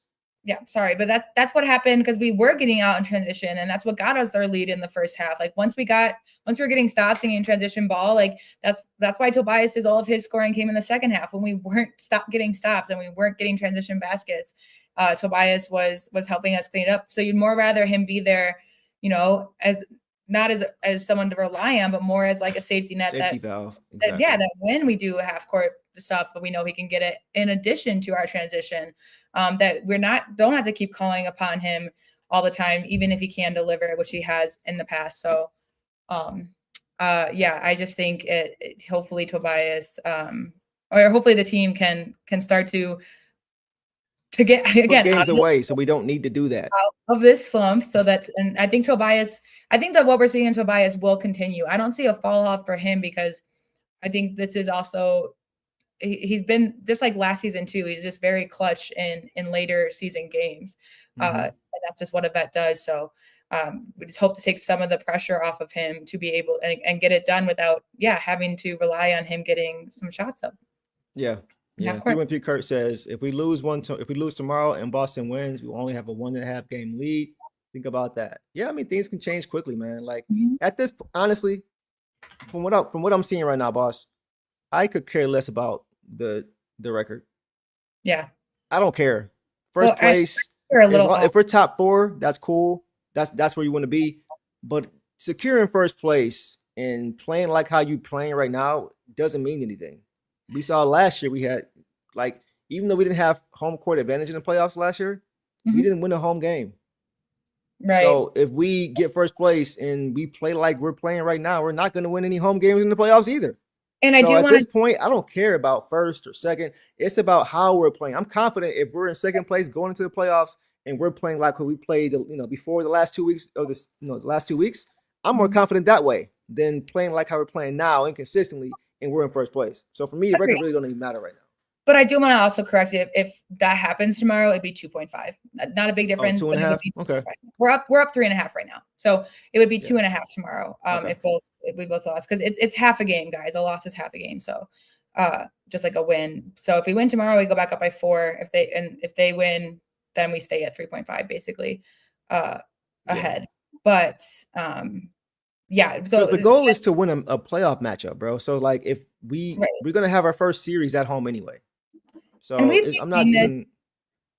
we've maintained this with the Celtics creeping up. Like we've maintained this within a 2.5, 3.5 lead, but it's getting concerning now because we're in the slump. And so that's also has to wake them up out of this slump is like, if you want to finish at the top, you can't be losing games. You can't be losing games to teams that you know that you can beat.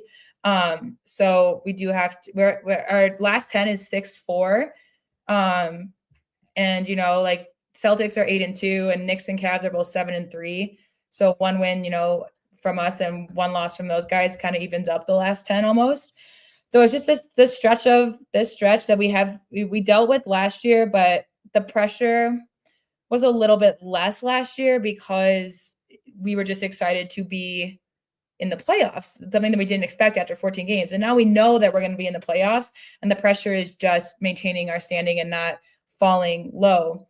But even if we fell to second or, that would be a bummer, but it's not, all that does is just give us it still gives us home court advantage, but a separate matchup in the first round. That's all it does. Right. Yeah. Kevin says Pistons have a top 2 defense in the league all season. That seems pretty disciplined defensively. Yeah. And then, what was it? I just saw another comment. Savannah says they are 12th defensively in this stretch of games since the All-Star break. So that's those 2 points kind of work hand in hand. Like they got to get back to who they were. So that's what I'm saying though, boss. Like with Tobias and his offense, like him having to do that late in the games mean our defense is not doing what it's supposed to do. Agreed. Because we're having to take the ball out the hoop and having to play in the half court so much. Yeah. That's what that means. So whenever I see that, it's not a good sign. If we win those games, okay, but we didn't win it the way we want to win it. We won it despite that. So yeah. So we'll leave it there. Let's get this super chat and we'll keep it going. Boss, let's hit Doug. Doug says they still have games versus OKC and San Antonio. We only have one. So the Knicks, I think he's talking about the Knicks. Have one? Oh, okay. The Knicks, just like they have kind of the same matchups we do. They're seeing OKC and the Spurs late in the season, just like we have one more game against OKC at the end of the month, which you'd hope to, get some wins in between then, of course. But like they have a tough matchup too. These are tough teams. So it just does come down to the grind. I think the Knicks and Lakers tomorrow, and then Celtics and Cavs, which will be interesting. This is when teams, it takes a lot out of them and it shows them what they're made of. The Celtics and Knicks have been playoff teams for a few years now. Yeah. One of them has come away with the championship because of that. And they have a little bit more, what's the word? Just like continuity with, with the teams that they have. And so what they're doing is they're on a streak and they're showing themselves that they can. What they lacked in the beginning of the season is they're turning it around now, where we're going through a slump, and it's just gonna learn in different ways what we need to get done in the next month. And it's always nice to just see, like someone said about JB's comments, I'm excited to see more post-game comments because I'm really curious. But nothing was, there was no excuses. There was no, we're down our star players or the lineups, these guys haven't played with each other or the refs were bad. Like, there are no excuses. He straight up said, like, we're not. There couldn't be, because we were up 23 points in the first half. Like they can't even, and I'm not saying that, he said the wrong thing, because I think that is the right answer. There are no excuses, but it would have looked crazy if those excuses were made, despite the fact that we were just dominating this game in the first half. Like, anybody who has eyeballs and watched the game, they know what it was. Y'all know what it was. We all know what it was, right? So I do appreciate the accountability from Coach, but at the same time, it really wasn't much anything else he could have said that would have made sense. That would have made sense. You know what I'm saying? Like, just being real. Like, you gotta say that. I've seen coaches. There's a couple in mind, and I won't shout them out, but there's a couple coaches that do go to the podium and they might not say it blatantly, but it's a little bit undertoned. Like, well, that's true. This happened, and they didn't like, oh, well, we didn't get this whistle, or JD felt like he wasn't getting the call. Like, they might not say that outright, but it could be implied. And I'm sure, again, we haven't seen the JB presser, but I'm sure it's taking full blame. So I just like that he didn't one thing about him that he doesn't take shots at his guys. Like, we've seen guys go back and forth. I can't think of who it was right now. Kerr and Kuminga, but even more recently, we saw Coach Mosley and Paolo Banchero going at it. Paolo was saying we need to make adjustments, and then Mosley coming back and saying the adjustments is playing hard. Like, you don't see coach sitting there saying, "Hey, we asked this guy this question, and he said this about you. What's your response?" Well, no, he's like, we don't see that kind of stuff. That's one thing I appreciate about Coach. He always supports his guys. He gonna get in they butt in the locker room, but he's never gonna do that publicly. So that's one thing I do appreciate, that he never does that, because that's how you can use that lunacy and cause disjointment in your team. So I like he doesn't do that for sure. Exactly, Kevin. Exactly. Exactly. That's why he doesn't lose the locker room. So all right, guys, we'll leave it there, man. Another comment you have for me, boss? Was that it? I was just like bringing up this one because Kevin also said something earlier. Ranger Air 5821 says, I think when JB goes through losses like these, he's doing depth rotations, experimentation. Well, yeah, that's all cool, but also put time away to secure the win, waste clock to win. I mean, I've said that too before, where it seems a little bit experimented. And that's also why I think we didn't just see someone come in the second like a B-ball or like a Chaz. I think he challenges these guys to work through it, because that's how you win games. You can't rely on, if you're off, then I'll just pull a guy off and we'll see how, even though we would have liked to see that. I think a little bit of it comes from, he's understanding this isn't the last 10 games of the season. It's getting closer. It's our biggest slump, but he's also challenging these guys to go out there and do better with their minutes and make their own adjustments and not just rely on being, saved by others on the team. So I can see that. Phil Jackson treatment.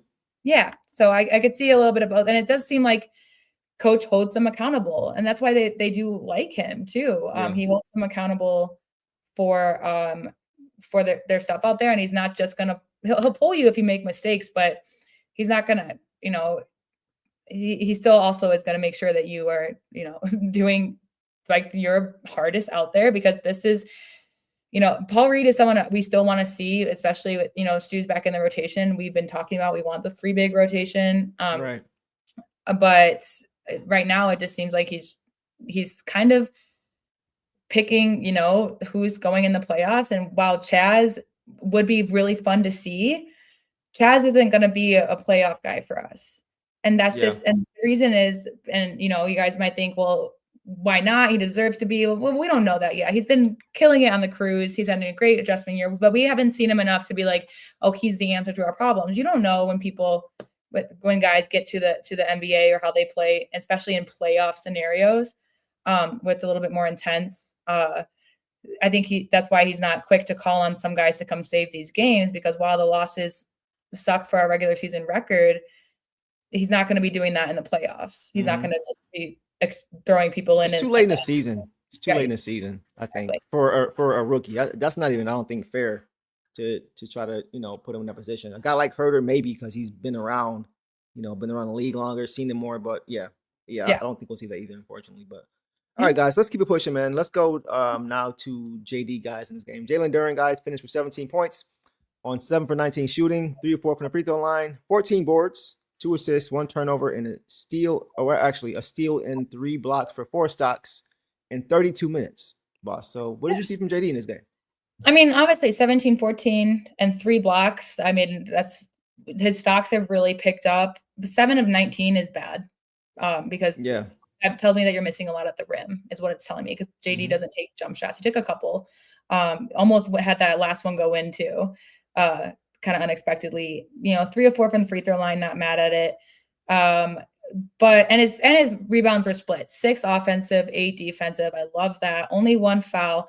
But if you only have 1 foul, why this should have been against a team like this should have been a 30-20 game for JD. We've seen what he's been able to do against tough teams lately. We've seen him put up 28 and 17. We've seen him put up those big numbers.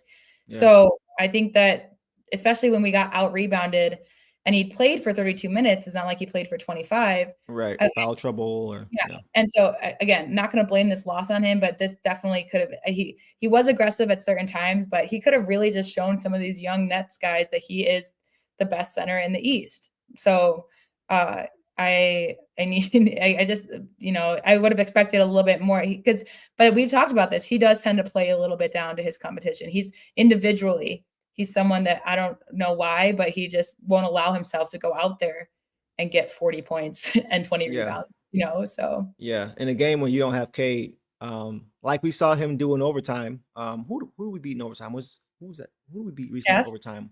Was it the Cavs when JD stepped up when Cade fouled out and won that game for us? Him and Danis won that game for us. Was that game when Danis got fouled and hit the free? Okay. Allen fouled out too. Right. in a game when you don't have K, you need JD to do more. Mhm. I thought he started off great, just like everybody else. I thought he started off this game very well. He had 2 blocks really early in this Mhm. game. He just pinned him off the glass. Give me that ish. Protected the rim pretty well. His commitment has been better over the course of the season on that side of the ball. In the last couple of weeks, he's been really good, despite the team not playing great. Mhm. However, I was disappointed with him, especially late in this game. Mm. I was disappointed. I kept hearing Day'Ron Sharp's name too much Yeah. in this Who game. is a Day'Ron young Sharp with the score, Day'Ron Sharp with the dunk, Day'Ron Sharp with the offensive rebound, Day'Ron Sharp with Yeah. another one. Come on, Mhm. bro. Like, you can't let Day'Ron Sharp outwork you late in the game. Offensive rebounds, just out physicaling you. Out. It ain't like he's 7 feet, 270 pounds, bro. He's not even as big as JD. Right. So that was disappointing, man. Just you, that may have been the most, outside of Duncan starting at the 3. That was probably the most disappointing thing for me was late in this game. It's just he just was not Mhm. present late in Yeah. this game. And I have not said that a lot this year about him. But Mhm. he led the charge as far as playing down your competition, if I'm being honest. Because Yeah. when Cade is not playing, he's got to be the leader. Yeah. We know Dennis is the floor general, but he's the other all-star on this team to say, hey, backpack. I'm going to backpack y'all tonight. Follow my Mhm. lead. I know that Cade isn't here. I don't need Cade to get on my points. I don't need Cade to help me protect the rim. I don't need Cade to help me get on the glass and dominate those guys on the other side. We talked about Yes. how he's dominated Nick Claxton since those trade rumors pretty much popped up last year. Yeah. Dominate him again. Don't let him block you twice. Don't let him Yeah. block you when you're going to the rim. Just body him, push him up under the rim, set up camp, and just dominate under the rim, bro. Yeah. And we didn't see that. Day'Ron Sharp is just second stringer on the Nets. So no disrespect, but there is a No. glaring talent gap there. Yes. So for him to be getting outplayed by Day'Ron Sharp in the fourth quarter the way he did was extremely disappointing. It felt like, once again, he was saving some of his energy for tomorrow night, because Yeah. I've Like they seen said, him when he's full tilt, and this was nowhere near full tilt for JD, despite the stat line. I'm sorry. yeah, and especially since he was he only had 1 foul. Like, especially late in the fourth, you have no excuses not to be ultra aggressive. Go rip the rebound down, and if you get called for a loose ball foul, so be it. But go make a mark. Go make a statement. These guys were getting around him Right. too quick. I mean, to be fair, Nick Claxton did only have 2 points in the game and Okay. 6 rebounds. Okay. So JD did his job defensively on him. That's fair. But again, like but he matched his stock stat line. Claxton also had a steal and 3 blocks, and 2 of them were on JD. So you just want him to, he had a block, but he had a block on Claxton in the second too. It's hard because, like, someone else said, it was a little bit misleading, the stat line. Yeah, Because I think Devin said that. Yeah. the 17 and 14 is good when it's for JB, but that he can get better against better bigs. So when you have this chance to just really go out and show off your all-star talent, you should be putting up more buckets. Yep. 100%. So that's where I'm at. Like, I was getting annoyed. Like, as this game kept getting closer and closer and closer, and I didn't see any urgency really pick up at all, which is still kind of just like as if we were still up 15. It just never picked up. Mhm. It was like they kind of just got shell shot for a minute. Like, and it's like it felt like they were kind of like clock watching, like waiting for the game to be over instead of going ahead and just taking it. It's like the old saying, you don't play. They didn't play to win; they played not to lose. Exactly. And that's how I felt in this game. They played not to lose instead of playing to win and going and getting the game and just hoping they beat it back into one. Can't do that, bro. So Yeah. I was disappointed, man. Like this, I was the first one before the season started to say JD's gonna be an all-star. So I've been a huge JD guy since he came here, and he's made some. Don't get it twisted. He's made some great strides from his first year with JB to now. I'm not even saying he's all-star for a reason. I'm just saying that consistency piece again. In games, you're trying to get off the schneid and you're trying to get some momentum going, and you're at home and you're playing against Day'Ron Sharp, who's a solid player. I'm not saying he's a scrub. I'm not saying that, but he's more of an effort guy than anything. Yeah. So when you're getting outworked by a guy who's not as big as you, not as strong as you, not as athletic as you, you're not putting in enough effort, bro. You're just not. So I need that. That can't happen, man. Like that's disappointing, boss. I'm sorry. I'm gonna leave it there. It's just it really irked my nerves because like that's been the point of emphasis. It's like just bring the effort every game and you will dominate every single time. So when you don't against lesser players, it's frustrating. And I was Yeah. frustrated, especially toward the end of the game. I was. So Exactly. that's all I got, man. I'm gonna leave it there. I'm not gonna jump on any one player too much, but that was glaring, and I had to get that out. So Yeah. anything else you got on that, boss? Nope, that's all. We can move to reserves, and then All right. just a couple, just real quick. Just finish your sentence. New York basketball can't make the finals despite being in the playoffs 5 years in a row. New York basketball hasn't won in 50. What are you trying to say? Let me know. Let's get some reserves, guys. Let's go to Karis LeVert in this game. Karis LeVert, guys, finished with 7 points on 3 for 8 shooting, 1 of 4 from 3, 2 boards, 1 assist, and 1 turnover to go along with 2 steals and a block for 3 stocks in 16 minutes. So what about Karis? What you see about Karis tonight?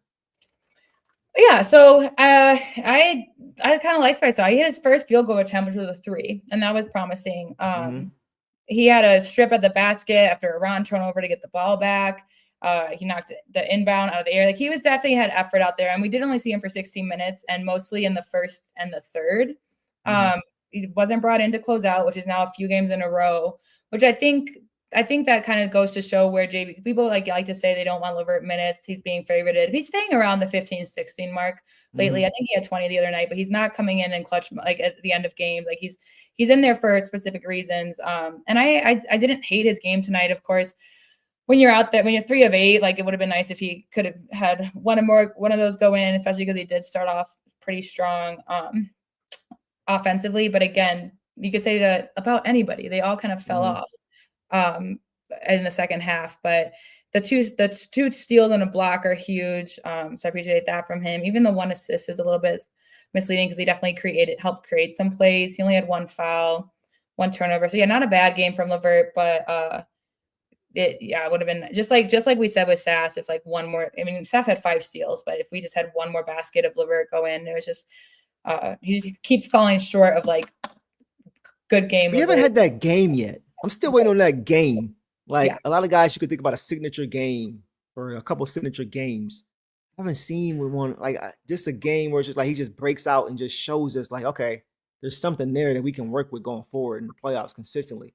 Just haven't seen that yet. And that's, I don't know, maybe that I shouldn't be expecting that, but that's what I expected to get from him when he got here, which is to be a guy who can just have an explosion every now and then. And not even just scoring, but just across the board, just having, a close to a triple-double, maybe a game or so, or 2, where he just comes off the bench and goes crazy, has, 17 points and, 7 rebounds and 8 assists and that kind of thing. And we really just haven't had that kind of game where he's been able to just put it all together yet. It's kind of just been like average or below average for most of the year. And it's been inconsistent. So that's a tough, like, first play of the game that he was in the game, he turned it over. Yeah. First play of the game, came and turned it over. And he hit a 3 ball after that, which was okay, which was solid. So I'm not like, it's just like, it's been kind of a mixed bag year for him. He makes nice plays here, good defensive plays here and there. And then he turns it over. He just doesn't look comfortable. It's not consistent. So I don't know. Like, I'm not blaming this game on him. It's just been pretty much what we've seen all year. Exactly. And that's like when you have games like this and it's been the same, like, this is when we need you to step up, because he definitely wasn't the worst player for us. No. And this stat line would be pretty good in a win. But it just keeps coming off of like, I mean, he didn't do anything crazy, but we definitely could have used some more good from him. So that's where I'm at. But I know he is the scapegoat for everybody. He's the first one people call out when we lose. And I still don't even think that it's fair then, but he's never the guy that we can point to when we win. And I think that's right. So in a sense, I understand why people are upset, because if you're not the reason we lose, but you're never the reason we win, then we need more from you. We need you to be a positive overall. And I don't really feel like he's been a positive overall. If we're being honest, I come away from most games a little bit underwhelmed, right? Yeah. Aside from the expectation, just looking at the minutes he's playing in the eye test, it's just underwhelming. It's just like, he played, he wasn't terrible. He wasn't great. It's like, it's deja vu oftentimes for me when I talk about him. It's just the same kind of story. It's never really anything that changes. The consistency is the inconsistency. It's just like this. It's just like this. It's kind of blah. So I just kind of got to see more from him. We're going to need him to do more, I believe. We're going to try to go far in the playoffs. Now I blame Karras for just being yeah, I mean, like, I don't know, man. I don't know. Like Go ahead. like I just said, I think I finally found the words to describe it a little bit. Because I am like, I'm just never on any of these guys. There's no one I think I've been particularly hard on. I try to find the negatives and positives in both. But when Karras has a good, like I said, he never necessarily contributes to losses, but he definitely also, like, we haven't been able to point to him for reasons that we've won. So that's just more of where it needs to. We need him to shift that. So we need him to have a game, and in games like this when we're struggling late, even though he wasn't in the fourth, like he wasn't in, you would hope that he could. The way when he started that, when he hit a three, because he got a turnover early and he never got one again, which I'll give him credit for that. But he got a three and then he got to the hoop a couple times and got it in. That's when I was just like, oh, this is going to be a Karras game. And then it just never pans out that way. So, yeah. Yeah. Got to see more, man. Got to see more. Like, aside from tonight, he's going to have to be better. We're going to need to have some kind of consistent punch off our bench, like we had last year, if we want to advance in the playoffs. Because the bottom of the East has gotten better too, right? Yeah. So if we get the 1 seed and we got to play Charlotte in the first round, that's going to be a tough series. That's going to be a tough series. The Heat won't be a cakewalk series. They just beat the Hornets, right? So it's like you got to be playing at your best, man. You need your guys playing consistent ball in a positive way, game to game. Can't have these games where you just out there getting cardio. I'm not saying got cardio tonight, but we got to get more from some of these guys. I think he's one of them. So we'll leave it there. Yeah. Boss, let's keep it moving. Let's go to Kevin Huerter. We saw it was a Kevin Huerter sighting in this game, which we all thought we would see. Kevin Huerter, guys, finished with 8 points on 2 for 6 shooting, 1 of 4 from 3, 3 from the free throw line, 1 assist, a turnover, and 2 blocks in 15 minutes. So what did you see tonight from, what is that, Velvet? Man, one of what another bummer when he also hit his first three. It was a really nice step back three. It was pretty long. The net did not move. Like it was pretty. To then go 1 of 4, it's like such a bummer because there's another one, just like I said about like, it's like as soon as we got it in, like, man. And so it was a bummer that he wasn't able to get that. But he did play every quarter. He only played 15 minutes, but he did play every quarter. He got a turnover, or he caused a turnover, but then he got back to bother Sharp's dunk, even though Sharp, it was probably fouled and they didn't call it. I appreciated that effort from him. Like he turned the ball over at the top and ran all the way back to meet Sharp at the rim. Like he wasn't, he still, that was an effort play. He had a run out dunk in the third. He had the tech free throw for us in the fourth. It was fun to see him out there. It just like, yeah, there's a reason, he had 8 points. He was 2 of 6, made his 3 free throws. But gosh, even if he could put in 1 more 3, then I'm like pretty much sold on him. But it just, again, after that long step back 3 and after he had a 3 last game, I was like, oh yeah, he's back. Like, let's go. But he couldn't get a couple of them in, and then where did I say? Avery does say this. Some of those shots were not fair. They were late clock. They were. One got blocked. Yeah. So yeah, that one, that's true. But he had, at least I recall 1 other 3 shortly after his first 3 that just couldn't go in. He did. Yeah. Yep. There. But I do appreciate the clanker. He had a clanker. One of them was a clanker. Like we're barely even called rim. Like, whoa. And I do have to say, because we don't get to see Huerter a lot, and I do have to give him his props because he's not a guy that we see a lot, but he definitely, in terms of effort, fits in with this team very well. For sure. He's moving. He's moving. Even Duncan had a hard time moving off ball at the start of the season. Huerter doesn't just stand there. He makes aggressive plays. He gets it done. He had an assist, right? Yeah, I know he had an assist, like a bounce pass or something to someone inside. Maybe it might have been JD. I'm not sure who it was, or Stu. But he, I liked what I saw from him. It just sucks that, again, just like the rest of the team just kind of fell off when everyone else did. But the fact that he was trusted with minutes tonight, that we got to see him in the first, we got to see him every quarter. I would like to see more. It's kind of where he left me after today's game. I'd like to see more. I would too. Like, it wasn't like he had a great game because, like, honestly, his stats were kind of comparable to Karras in this game. And it was not just stats. You're looking at how they're playing to the type of gravity they're creating. It seems like guys get out to him more than they get out to Karras because I do think Huerter's a better shooter. I think Huerter's a better shooter. I think he's a better stretch. Agreed. So aside from the scoring or whatever, I'm noticing teams pay him more attention. He's not getting Duncan Robinson attention, but he's pretty much like in between what you see between Karras and Duncan. Like they're still moving to him. They're still paying him attention. They still got their eye on him. They're not just packing the paint when he's out there. So I think that's something to pay attention to. So it's not like he's playing way better than Karras. He needs to go out. Like, I'm not saying that. I'm just saying I want to see, since he hasn't played a lot and he's putting up comparable numbers, and I'm seeing the defense do things from an honesty standpoint that could help guys like Cade have more space. I want to see I want to see where it could go, because in not a lot of playing time, not really much more you could ask from him in limited minutes and playing 3 or 4 games he's played, I think, this year. So I just want to see more. I want to see how high the ceiling can get with him, considering he's been pretty decent, pretty solid already in a short period of time. So that's where I'm at on Kevin Huerter. Yeah, and I even him with Karras, because we saw Karras in with Jenkins, we saw him in with Sass.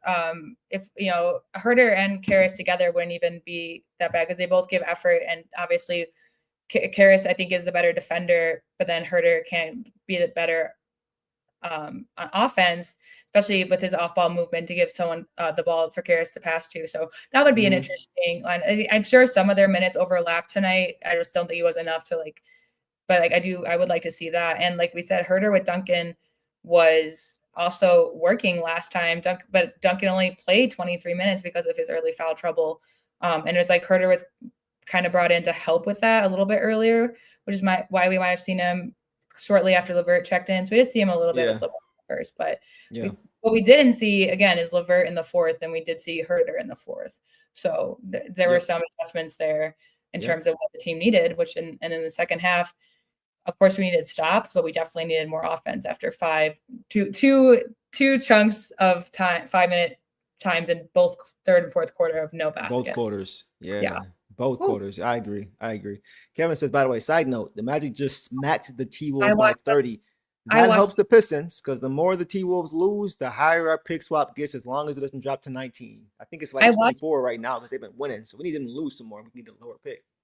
That game was on earlier today. It was right before the Pistons. I did watch all of it because we do have the Timberwolves coming up, and the Magic are in 5th, I think, in the East, 6th in the East, 7th, because I think it's Raptors, Sixers, Magic, but they're all pretty close, like all within 1.5 games. So they're just a contender. But the Wolves is also, I was just telling Deuce, the Wolves are a team that are obviously doing really well. They were on a win streak. They're a great team, but they struggle against teams they haven't played yet, which is why, especially as long as we find some rhythm, I think that we can beat them in these 2 games we have coming up against them. They're very good against West teams that they have a lot of knowledge about already. The Wolves were up by a good amount before the Magic came and took over, but I did watch that today. So the Wolves are 3rd in the West, and then also the Hornets. He ended their win streak too. It's just NBA. It's just like when they start to fall to some teams, just maybe just lose track of sight of it a little bit. It's also late in the season. It's just a lot of factors, but we definitely, even when we were winning, our wins haven't felt good lately either. Yep. So we just really need to reconnect there. Yep. Agreed, man. Agreed. So getting back to Huerter, I thought he was solid. I want to see more Huerter minutes going forward. I just want to see what he can give us. I want to give him a chance. Like usually with this late in the season, I want to do that because you want to get some consistency. But with a guy like him who's been a vet and who's already showed in limited minutes, he's already been pretty decent. I'm like, let's just see what we got there. So That's all I got on him. Same. Let's keep it going, guys, and let's go now to, we got a few more guys. Go to Ron Holland first, boss, in this game. Okay. Ron finished with 6 points on 2 for 6 shooting, 0 for 1 from 3, 2 for 2 from the free throw line, 1 turnover in the steal in 18 minutes. So what'd you see from Ron in this game, Dog Pound Jr.? Yeah, he had 5 fouls. He got into foul trouble himself, which I think kept his minutes. He still played the second most off the bench at almost 19. First of all, I'm so happy he's okay. Like, I'm so glad to not see him on the list. I thought he would maybe miss a couple games. Like, with when you get poked in the eye, obviously you get scratched, it's blurry, stuff like that. But he definitely was hustle man out there. He had even some good steal knockaways that ended up being called fouls. Like, he was still being aggressive. He missed his 1-3, but it was a good attempt. It was he was pretty wide open and it was close. Made his free throws. One weird thing is no rebounds.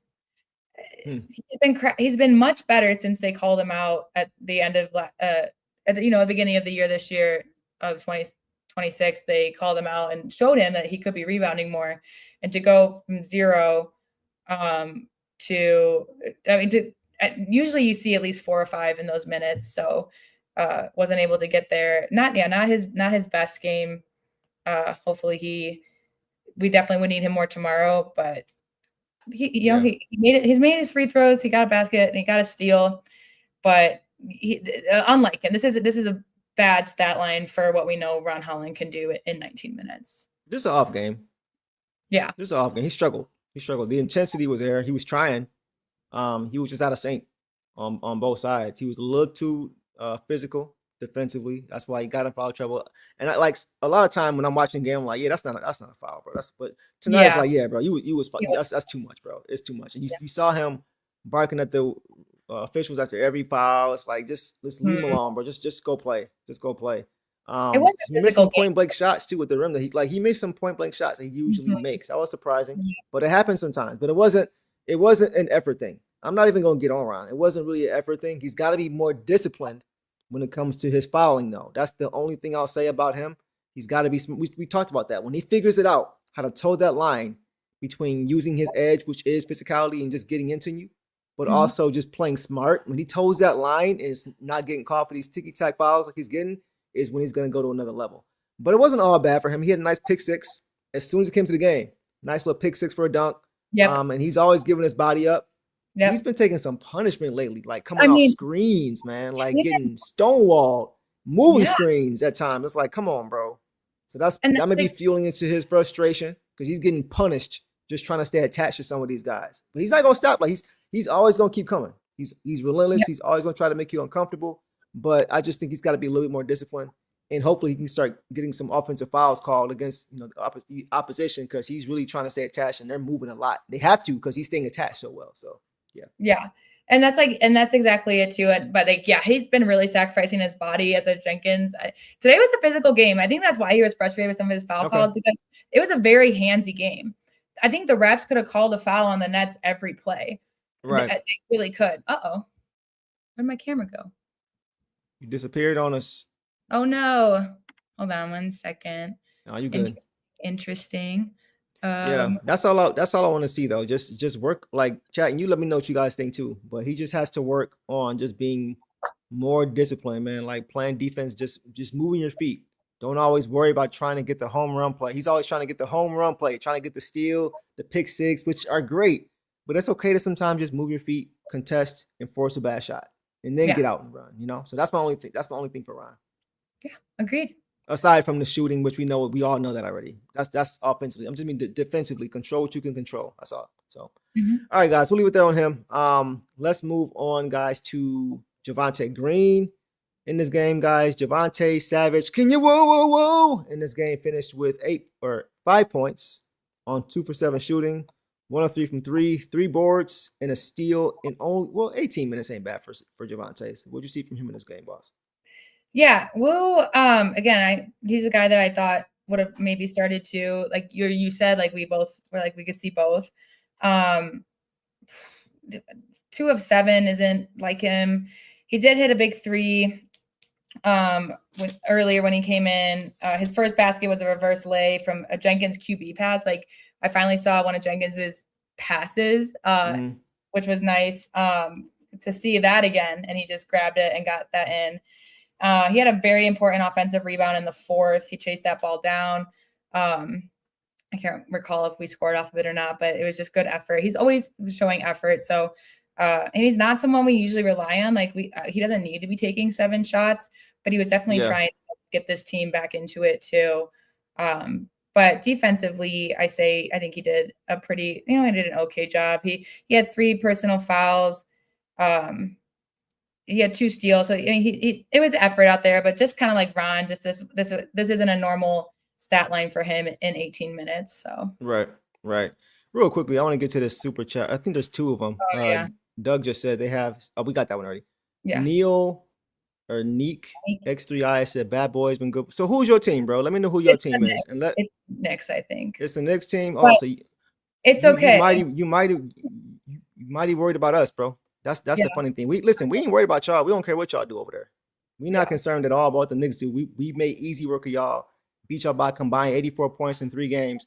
So until you can say something about our matchups this year when y'all play us, the Yeah. fact you got to rely on us losing to other teams because you can't do it yourself when it comes to your team beating us says a lot. It's like trying to go find a bully because you got bullied. Let me go find another bully because I got bullied because I can't beat it myself. That's all It's- that is, bro. So until it's y'all a do something else in the playoffs this year, ain't nothing you can really say that's gonna hold weight. It's a Saturday night, and this is the best you got. That's all with you your got. time? That's all This you is what got, you bro. got with your time? And look, I'm Us definitely first and then talk. You all didn't want to talk. All you guys wanted to say, well, postseason matters most when we beat you. So if you want Yeah. So which talk is it, Neek? to Is us it the about, fact? yeah, Come on, come man. to us- Which, yeah, which and- is it? You can't have both ways. Does the And you regular know season matter or not? Because if it does matter, then this game matters tonight, and you can say that. But we got much more to say about us destroying y'all in every single game that we Yeah. played this year on national TV. We embarrass y'all every single time on national TV. Ask Stephen A. about how he feels about the Detroit Pistons, and then maybe that's how you should feel. Because still have he's to- afraid of us as a Knicks fan. So I think you should be too, my man. This is their favorite thing, and it's like, yeah, we made the playoffs for the first time in years. Historic comeback, incredible. Only lost by 6 points total.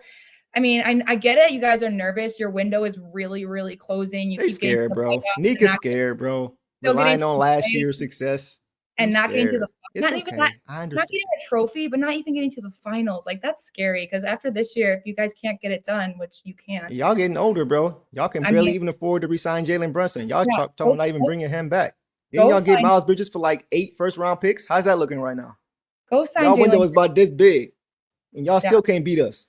And They're we just- young. Our window is huge, bro. Where y'all gonna be 2 years from now? Are y'all gonna be Yeah. lottery team? Where y'all gonna be? Yeah. Mike So- Brown already showing he ain't Thibodeau. That's why y'all ain't playing no defense till the last week and a half. We been playing defense all year. Where y'all been? Where was y'all defense against us? I mean, y'all couldn't even score 90 points the first 2 times y'all played us. Y'all couldn't score 90 points against the Detroit Pistons the first 2 games, and everybody saw it. Everybody on national TV saw it. That's why everybody's afraid of us. Let's So if talk you got to about use this. another team to talk smack, you ain't got nothing to say. I appreciate you- the super chat, but you got nothing to say, bruh. Nothing. If you if you have Nothing. to bring up last season, it's kind of pathetic. Oh, it still got eliminated. Oh, crossover. Okay, this season we're 2 places ahead of you. We've swept you by a And lot. Brunson got locked up Yeah. So by the same dude in Asar Thompson. I don't know. Go call a Old friend. or news is cool. Saturday night. Go have fun, you weirdos. I had to get that out real quick. Listen, I appreciate the super chat, but if you're gonna say that, you got to back it up with facts. And this year you have none, my friend. Yeah, thanks None. for So appreciate you though. the Appreciate you view though. and So- the money and the So third place.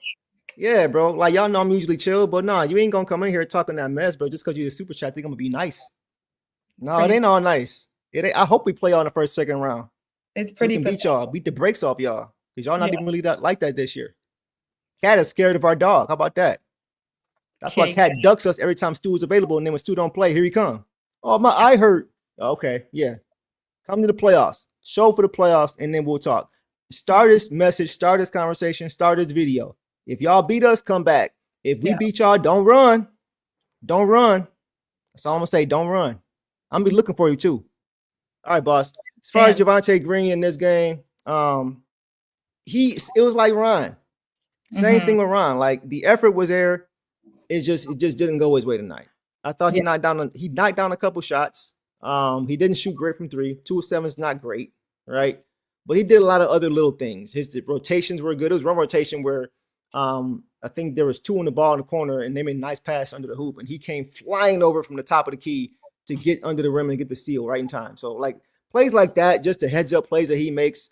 That's why I like having him on the court. Last play of the game, guess who's in the game? Javonte Green. Yeah. Like that's like we always say, he don't start games, but he's gonna finish some for you because he's just a guy who can just do a little bit of everything. So that's why I'm not gonna get on him.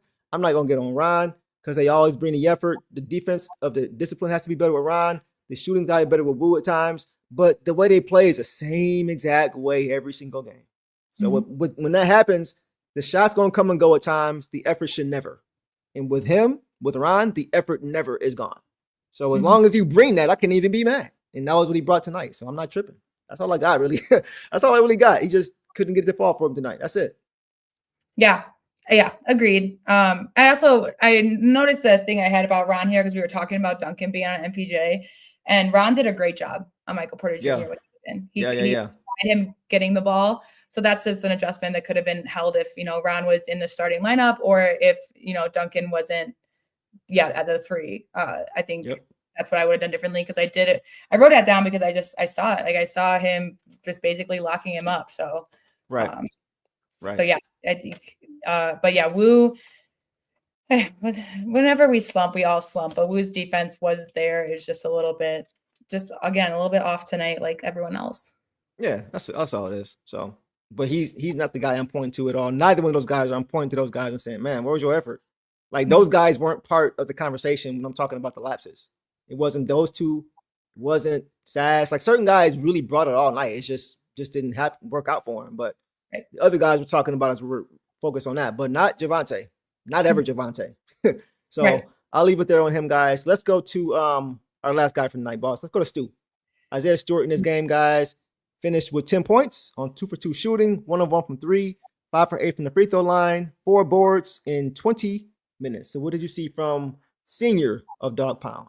Yeah, I think really, truly the only thing is, he didn't register a stock, which has just been unlike him, but he had a couple good ones in this game. Yeah, no stock. And I think he could have done a little bit better on the glass in terms of just having 4 rebounds, but 2 of 2 and then getting to the free throw line, 5 of 8. He is typically a little bit better of a free throw shooter, but he got to the free throw line the most of everybody tonight, and that just showed aggressiveness. Like they couldn't let him get going. He was getting to the free throw line because they were holding on to him and like dragging him down. Like they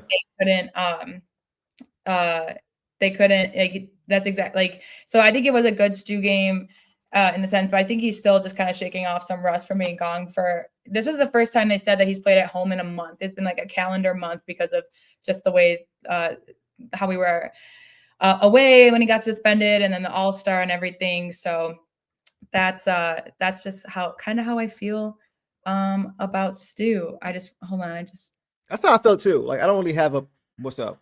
They don't care about you can read it. And this is just funny to me because it's like, but then you guys came to us and said that it doesn't even matter. So if it doesn't matter, go do something with your Saturday night. Can't have it both ways. That's how you know they're grasping at straws. When the logic don't make sense, you don't even listen. Really pathetic. Like it's just listen. Everybody has to find hope. Everybody has to cope in some way, shape, or form. That's true. In some way, shape, or form. Listen, if they beat us by 84 points over 3 games, you can guarantee that was all we would hear. That's all we hear. Oh, exactly. That's all we hear. So that's called confirmation bias. When you take a small piece of something and you make that the whole story instead of looking at the whole story to start with. It's called not taking accountability and just. That's all they doing, bro. So that's regular. That's why I laugh at it, bro. It's funny. Like it's okay. It's okay. We understand. We know what it is. We know what it is. Y'all gonna be okay. Y'all better get it done this year, which you're not. Your own owner, James Dolan, said y'all gotta win a chip this year. You have this is the year. So if this is the year, this is y'all peak. It's spooky, bro. Right. It's spooky. Our future is we nowhere near our ceiling. It ain't just this year or bust for us. No. That's the funny part about it. They talk about how they got a shot this year. If this was our peak, I'd be disappointed. Yeah, if we were because we're better than the Knicks this year, and we not at our peak, and they are. Yeah, and they their cap situation is trash. Their window is trash. All the guys is getting older. All that stuff don't apply to us at all. Yet here they are relying on regular season losses that we're having from other teams because they couldn't beat us themselves. Yeah, man, kick rocks, bro. Yeah, kick rocks. Go home. As far as Stu, I don't have much though. As far as Stu, like I just felt like he was a presence more than anything. I thought he was good around the rim. It felt like he had at least a block. It's weird to say he didn't have any. I thought I saw him. Maybe he just contested a ton. But yes, no. It's just the first time you said this, and I'm like, do you think getting laughed at is anger? It's just funny. Hey, when you at the top of the mountain, you're gonna have people who's trying to bring you down. Let us know what that's like when you get there. Tell yourself I'm mad. Let to us make know you what that's feel like when you get there, because I mean, we still at the top, bro. We at the it's top of the giving mountain. it's We've giving been at the top of the conference since game 9 of this season. it's Have y'all been at giving the top of the conference at all this year? I'm gonna repeat that. We've been at the top of the conference since game 9 of this season. Have you guys been in first place one day this season? Nope. Yeah. So I don't think we're the ones that are mad. It's funny. It's We funny. just fine. They We gotta just get fine. It's personal y'all, now. bro. They gotta get personal. So I'm just kidding. It's really Y'all be all right though. giving 2 inches, and I'm sorry. It'd be okay. Yeah, Stu was a scrub, but Cat had like 6 points when Stu played. So who's really a scrub? Guys, Meow. All right, guys. We'll leave it there, man. So guys, let's look ahead real quick, boss. Let's look ahead and then we'll call it a night. Coming up next for the Pistons, boss, are the Miami Heat, like we talked about a little bit earlier. Throw the schedule up here. They travel. They probably going to travel tonight because they play tomorrow night in the back-to-back, and it's an early game. Starts at 6 o'clock EST. So that's going to be a tough one on the road, back-to-back. The Heat are currently 7th in the East, and they most recently, like we talked about, beat the Charlotte Hornets last night in a thriller. So that matchup tomorrow should be interesting to watch, boss. I think Tyler Hero went crazy in that game, like 31-9-9 and no turnovers, something like that, something crazy. So yeah, I hope we don't see Duncan Robinson on him. that's what I'm hoping. That's first and foremost what I'm hoping, is that the matchups make sense. But the Pistons are 1-1 this year against the Heat, right? The first matchup, they beat the Heat, did the Pistons 138-135. In the second matchup, the Pistons lost 118-112. So, boss, do you have any thoughts quickly on this matchup before we get out of here? They're close games, and so this is a team that we've always struggled against. So we have to bring our best, which we didn't bring tonight. We haven't brought lately, so we just got to bounce back and bring our best. That's all you can ask for. Yeah, exactly. Here, I'm That's sorry. all I got to. Look, we let you guys be in here, be trolls all night, not gonna block because you're allowed to say what you want to say. But now there's multiple people throwing shots, and it's ridiculous. So you're gonna be blocked now. Don't mess around and get booted. Don't get booted, man. Especially in the game when you didn't even play. That's what I'm saying. I mean, this is just our rule is you can gloat if your team won. They've got your to team didn't win. They've got to. You can't gloat. So going forward, any more, y'all getting booted. Yeah. Going forward. Ridiculous. Super chat or not, y'all getting booted. If your team didn't win, that's our rule. If your team don't win, you can't gloat. Yeah. That's the platform rule. That's our channel rule. So we letting y'all know now. Letting you know now, or you can get booted. So we'll leave it there. It's pretty classless. Yeah. So anyway, we'll leave it there. It's cool. It's funny to me, man. This is what it, guys, Pistons fans in the chat. This is what it feels like. For those who remember back in 03-04. This is what it was. It's exactly like this. In 89-90, before social media and all that stuff, it was still the same way in the newspapers, in the papers. It was the same way. Same way. Hey, I appreciate the super chats. Yeah. I'm just, it just ain't gonna make the screen, but I appreciate them. If your team don't win, super chat or not, you're not getting up here. So anyway, but guys, this is what it's like. This is what it's like. When your team is playing well, this is what it looks like. Straight up. So get used to it, guys, because we're going to be dealing with this for a while. Because we're going to be good for a while. Yeah. So just get used to it now. They have to win this year. Or else they have to. They have to. Yeah. So we'll leave it there, guys. I'm looking forward to this game, though, as far as with the Heat. I want to see how the Pistons respond, boss. I really want to see how they respond, especially after this game.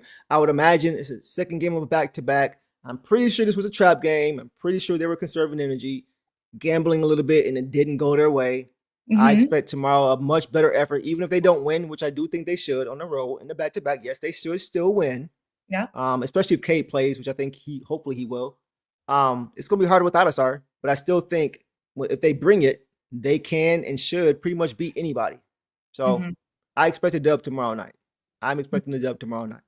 So, by the way, Doug said it's been up for Detroit versus everybody, man. That's why we always end it that way. Y'all know what it is, man. Listen, man, we know what it is here as Pistons fans. We gonna continue to do what we do. We gonna show up, show out, keep winning games, all that. It is what it is. So anybody who don't like it can kick rocks.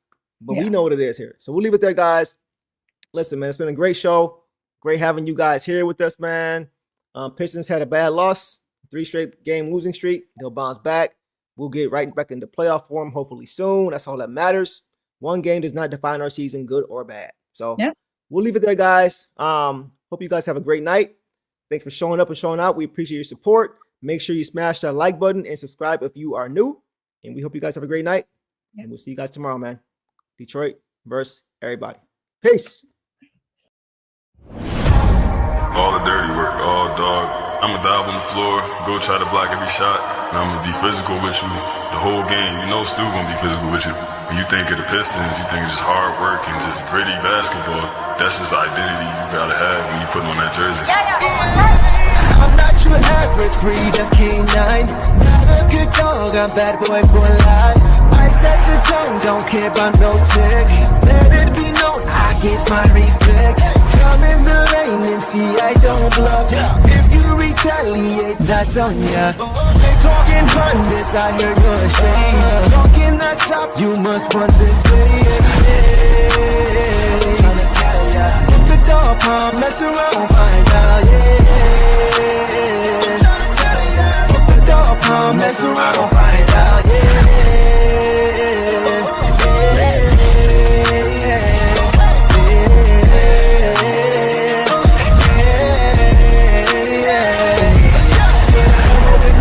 For some barbecue sauce, boy, you better come for real, cause I'm like that. When you're ready for some barbecue sauce, boy, you better come for real, cause I'm like that. The dog palm, mess around.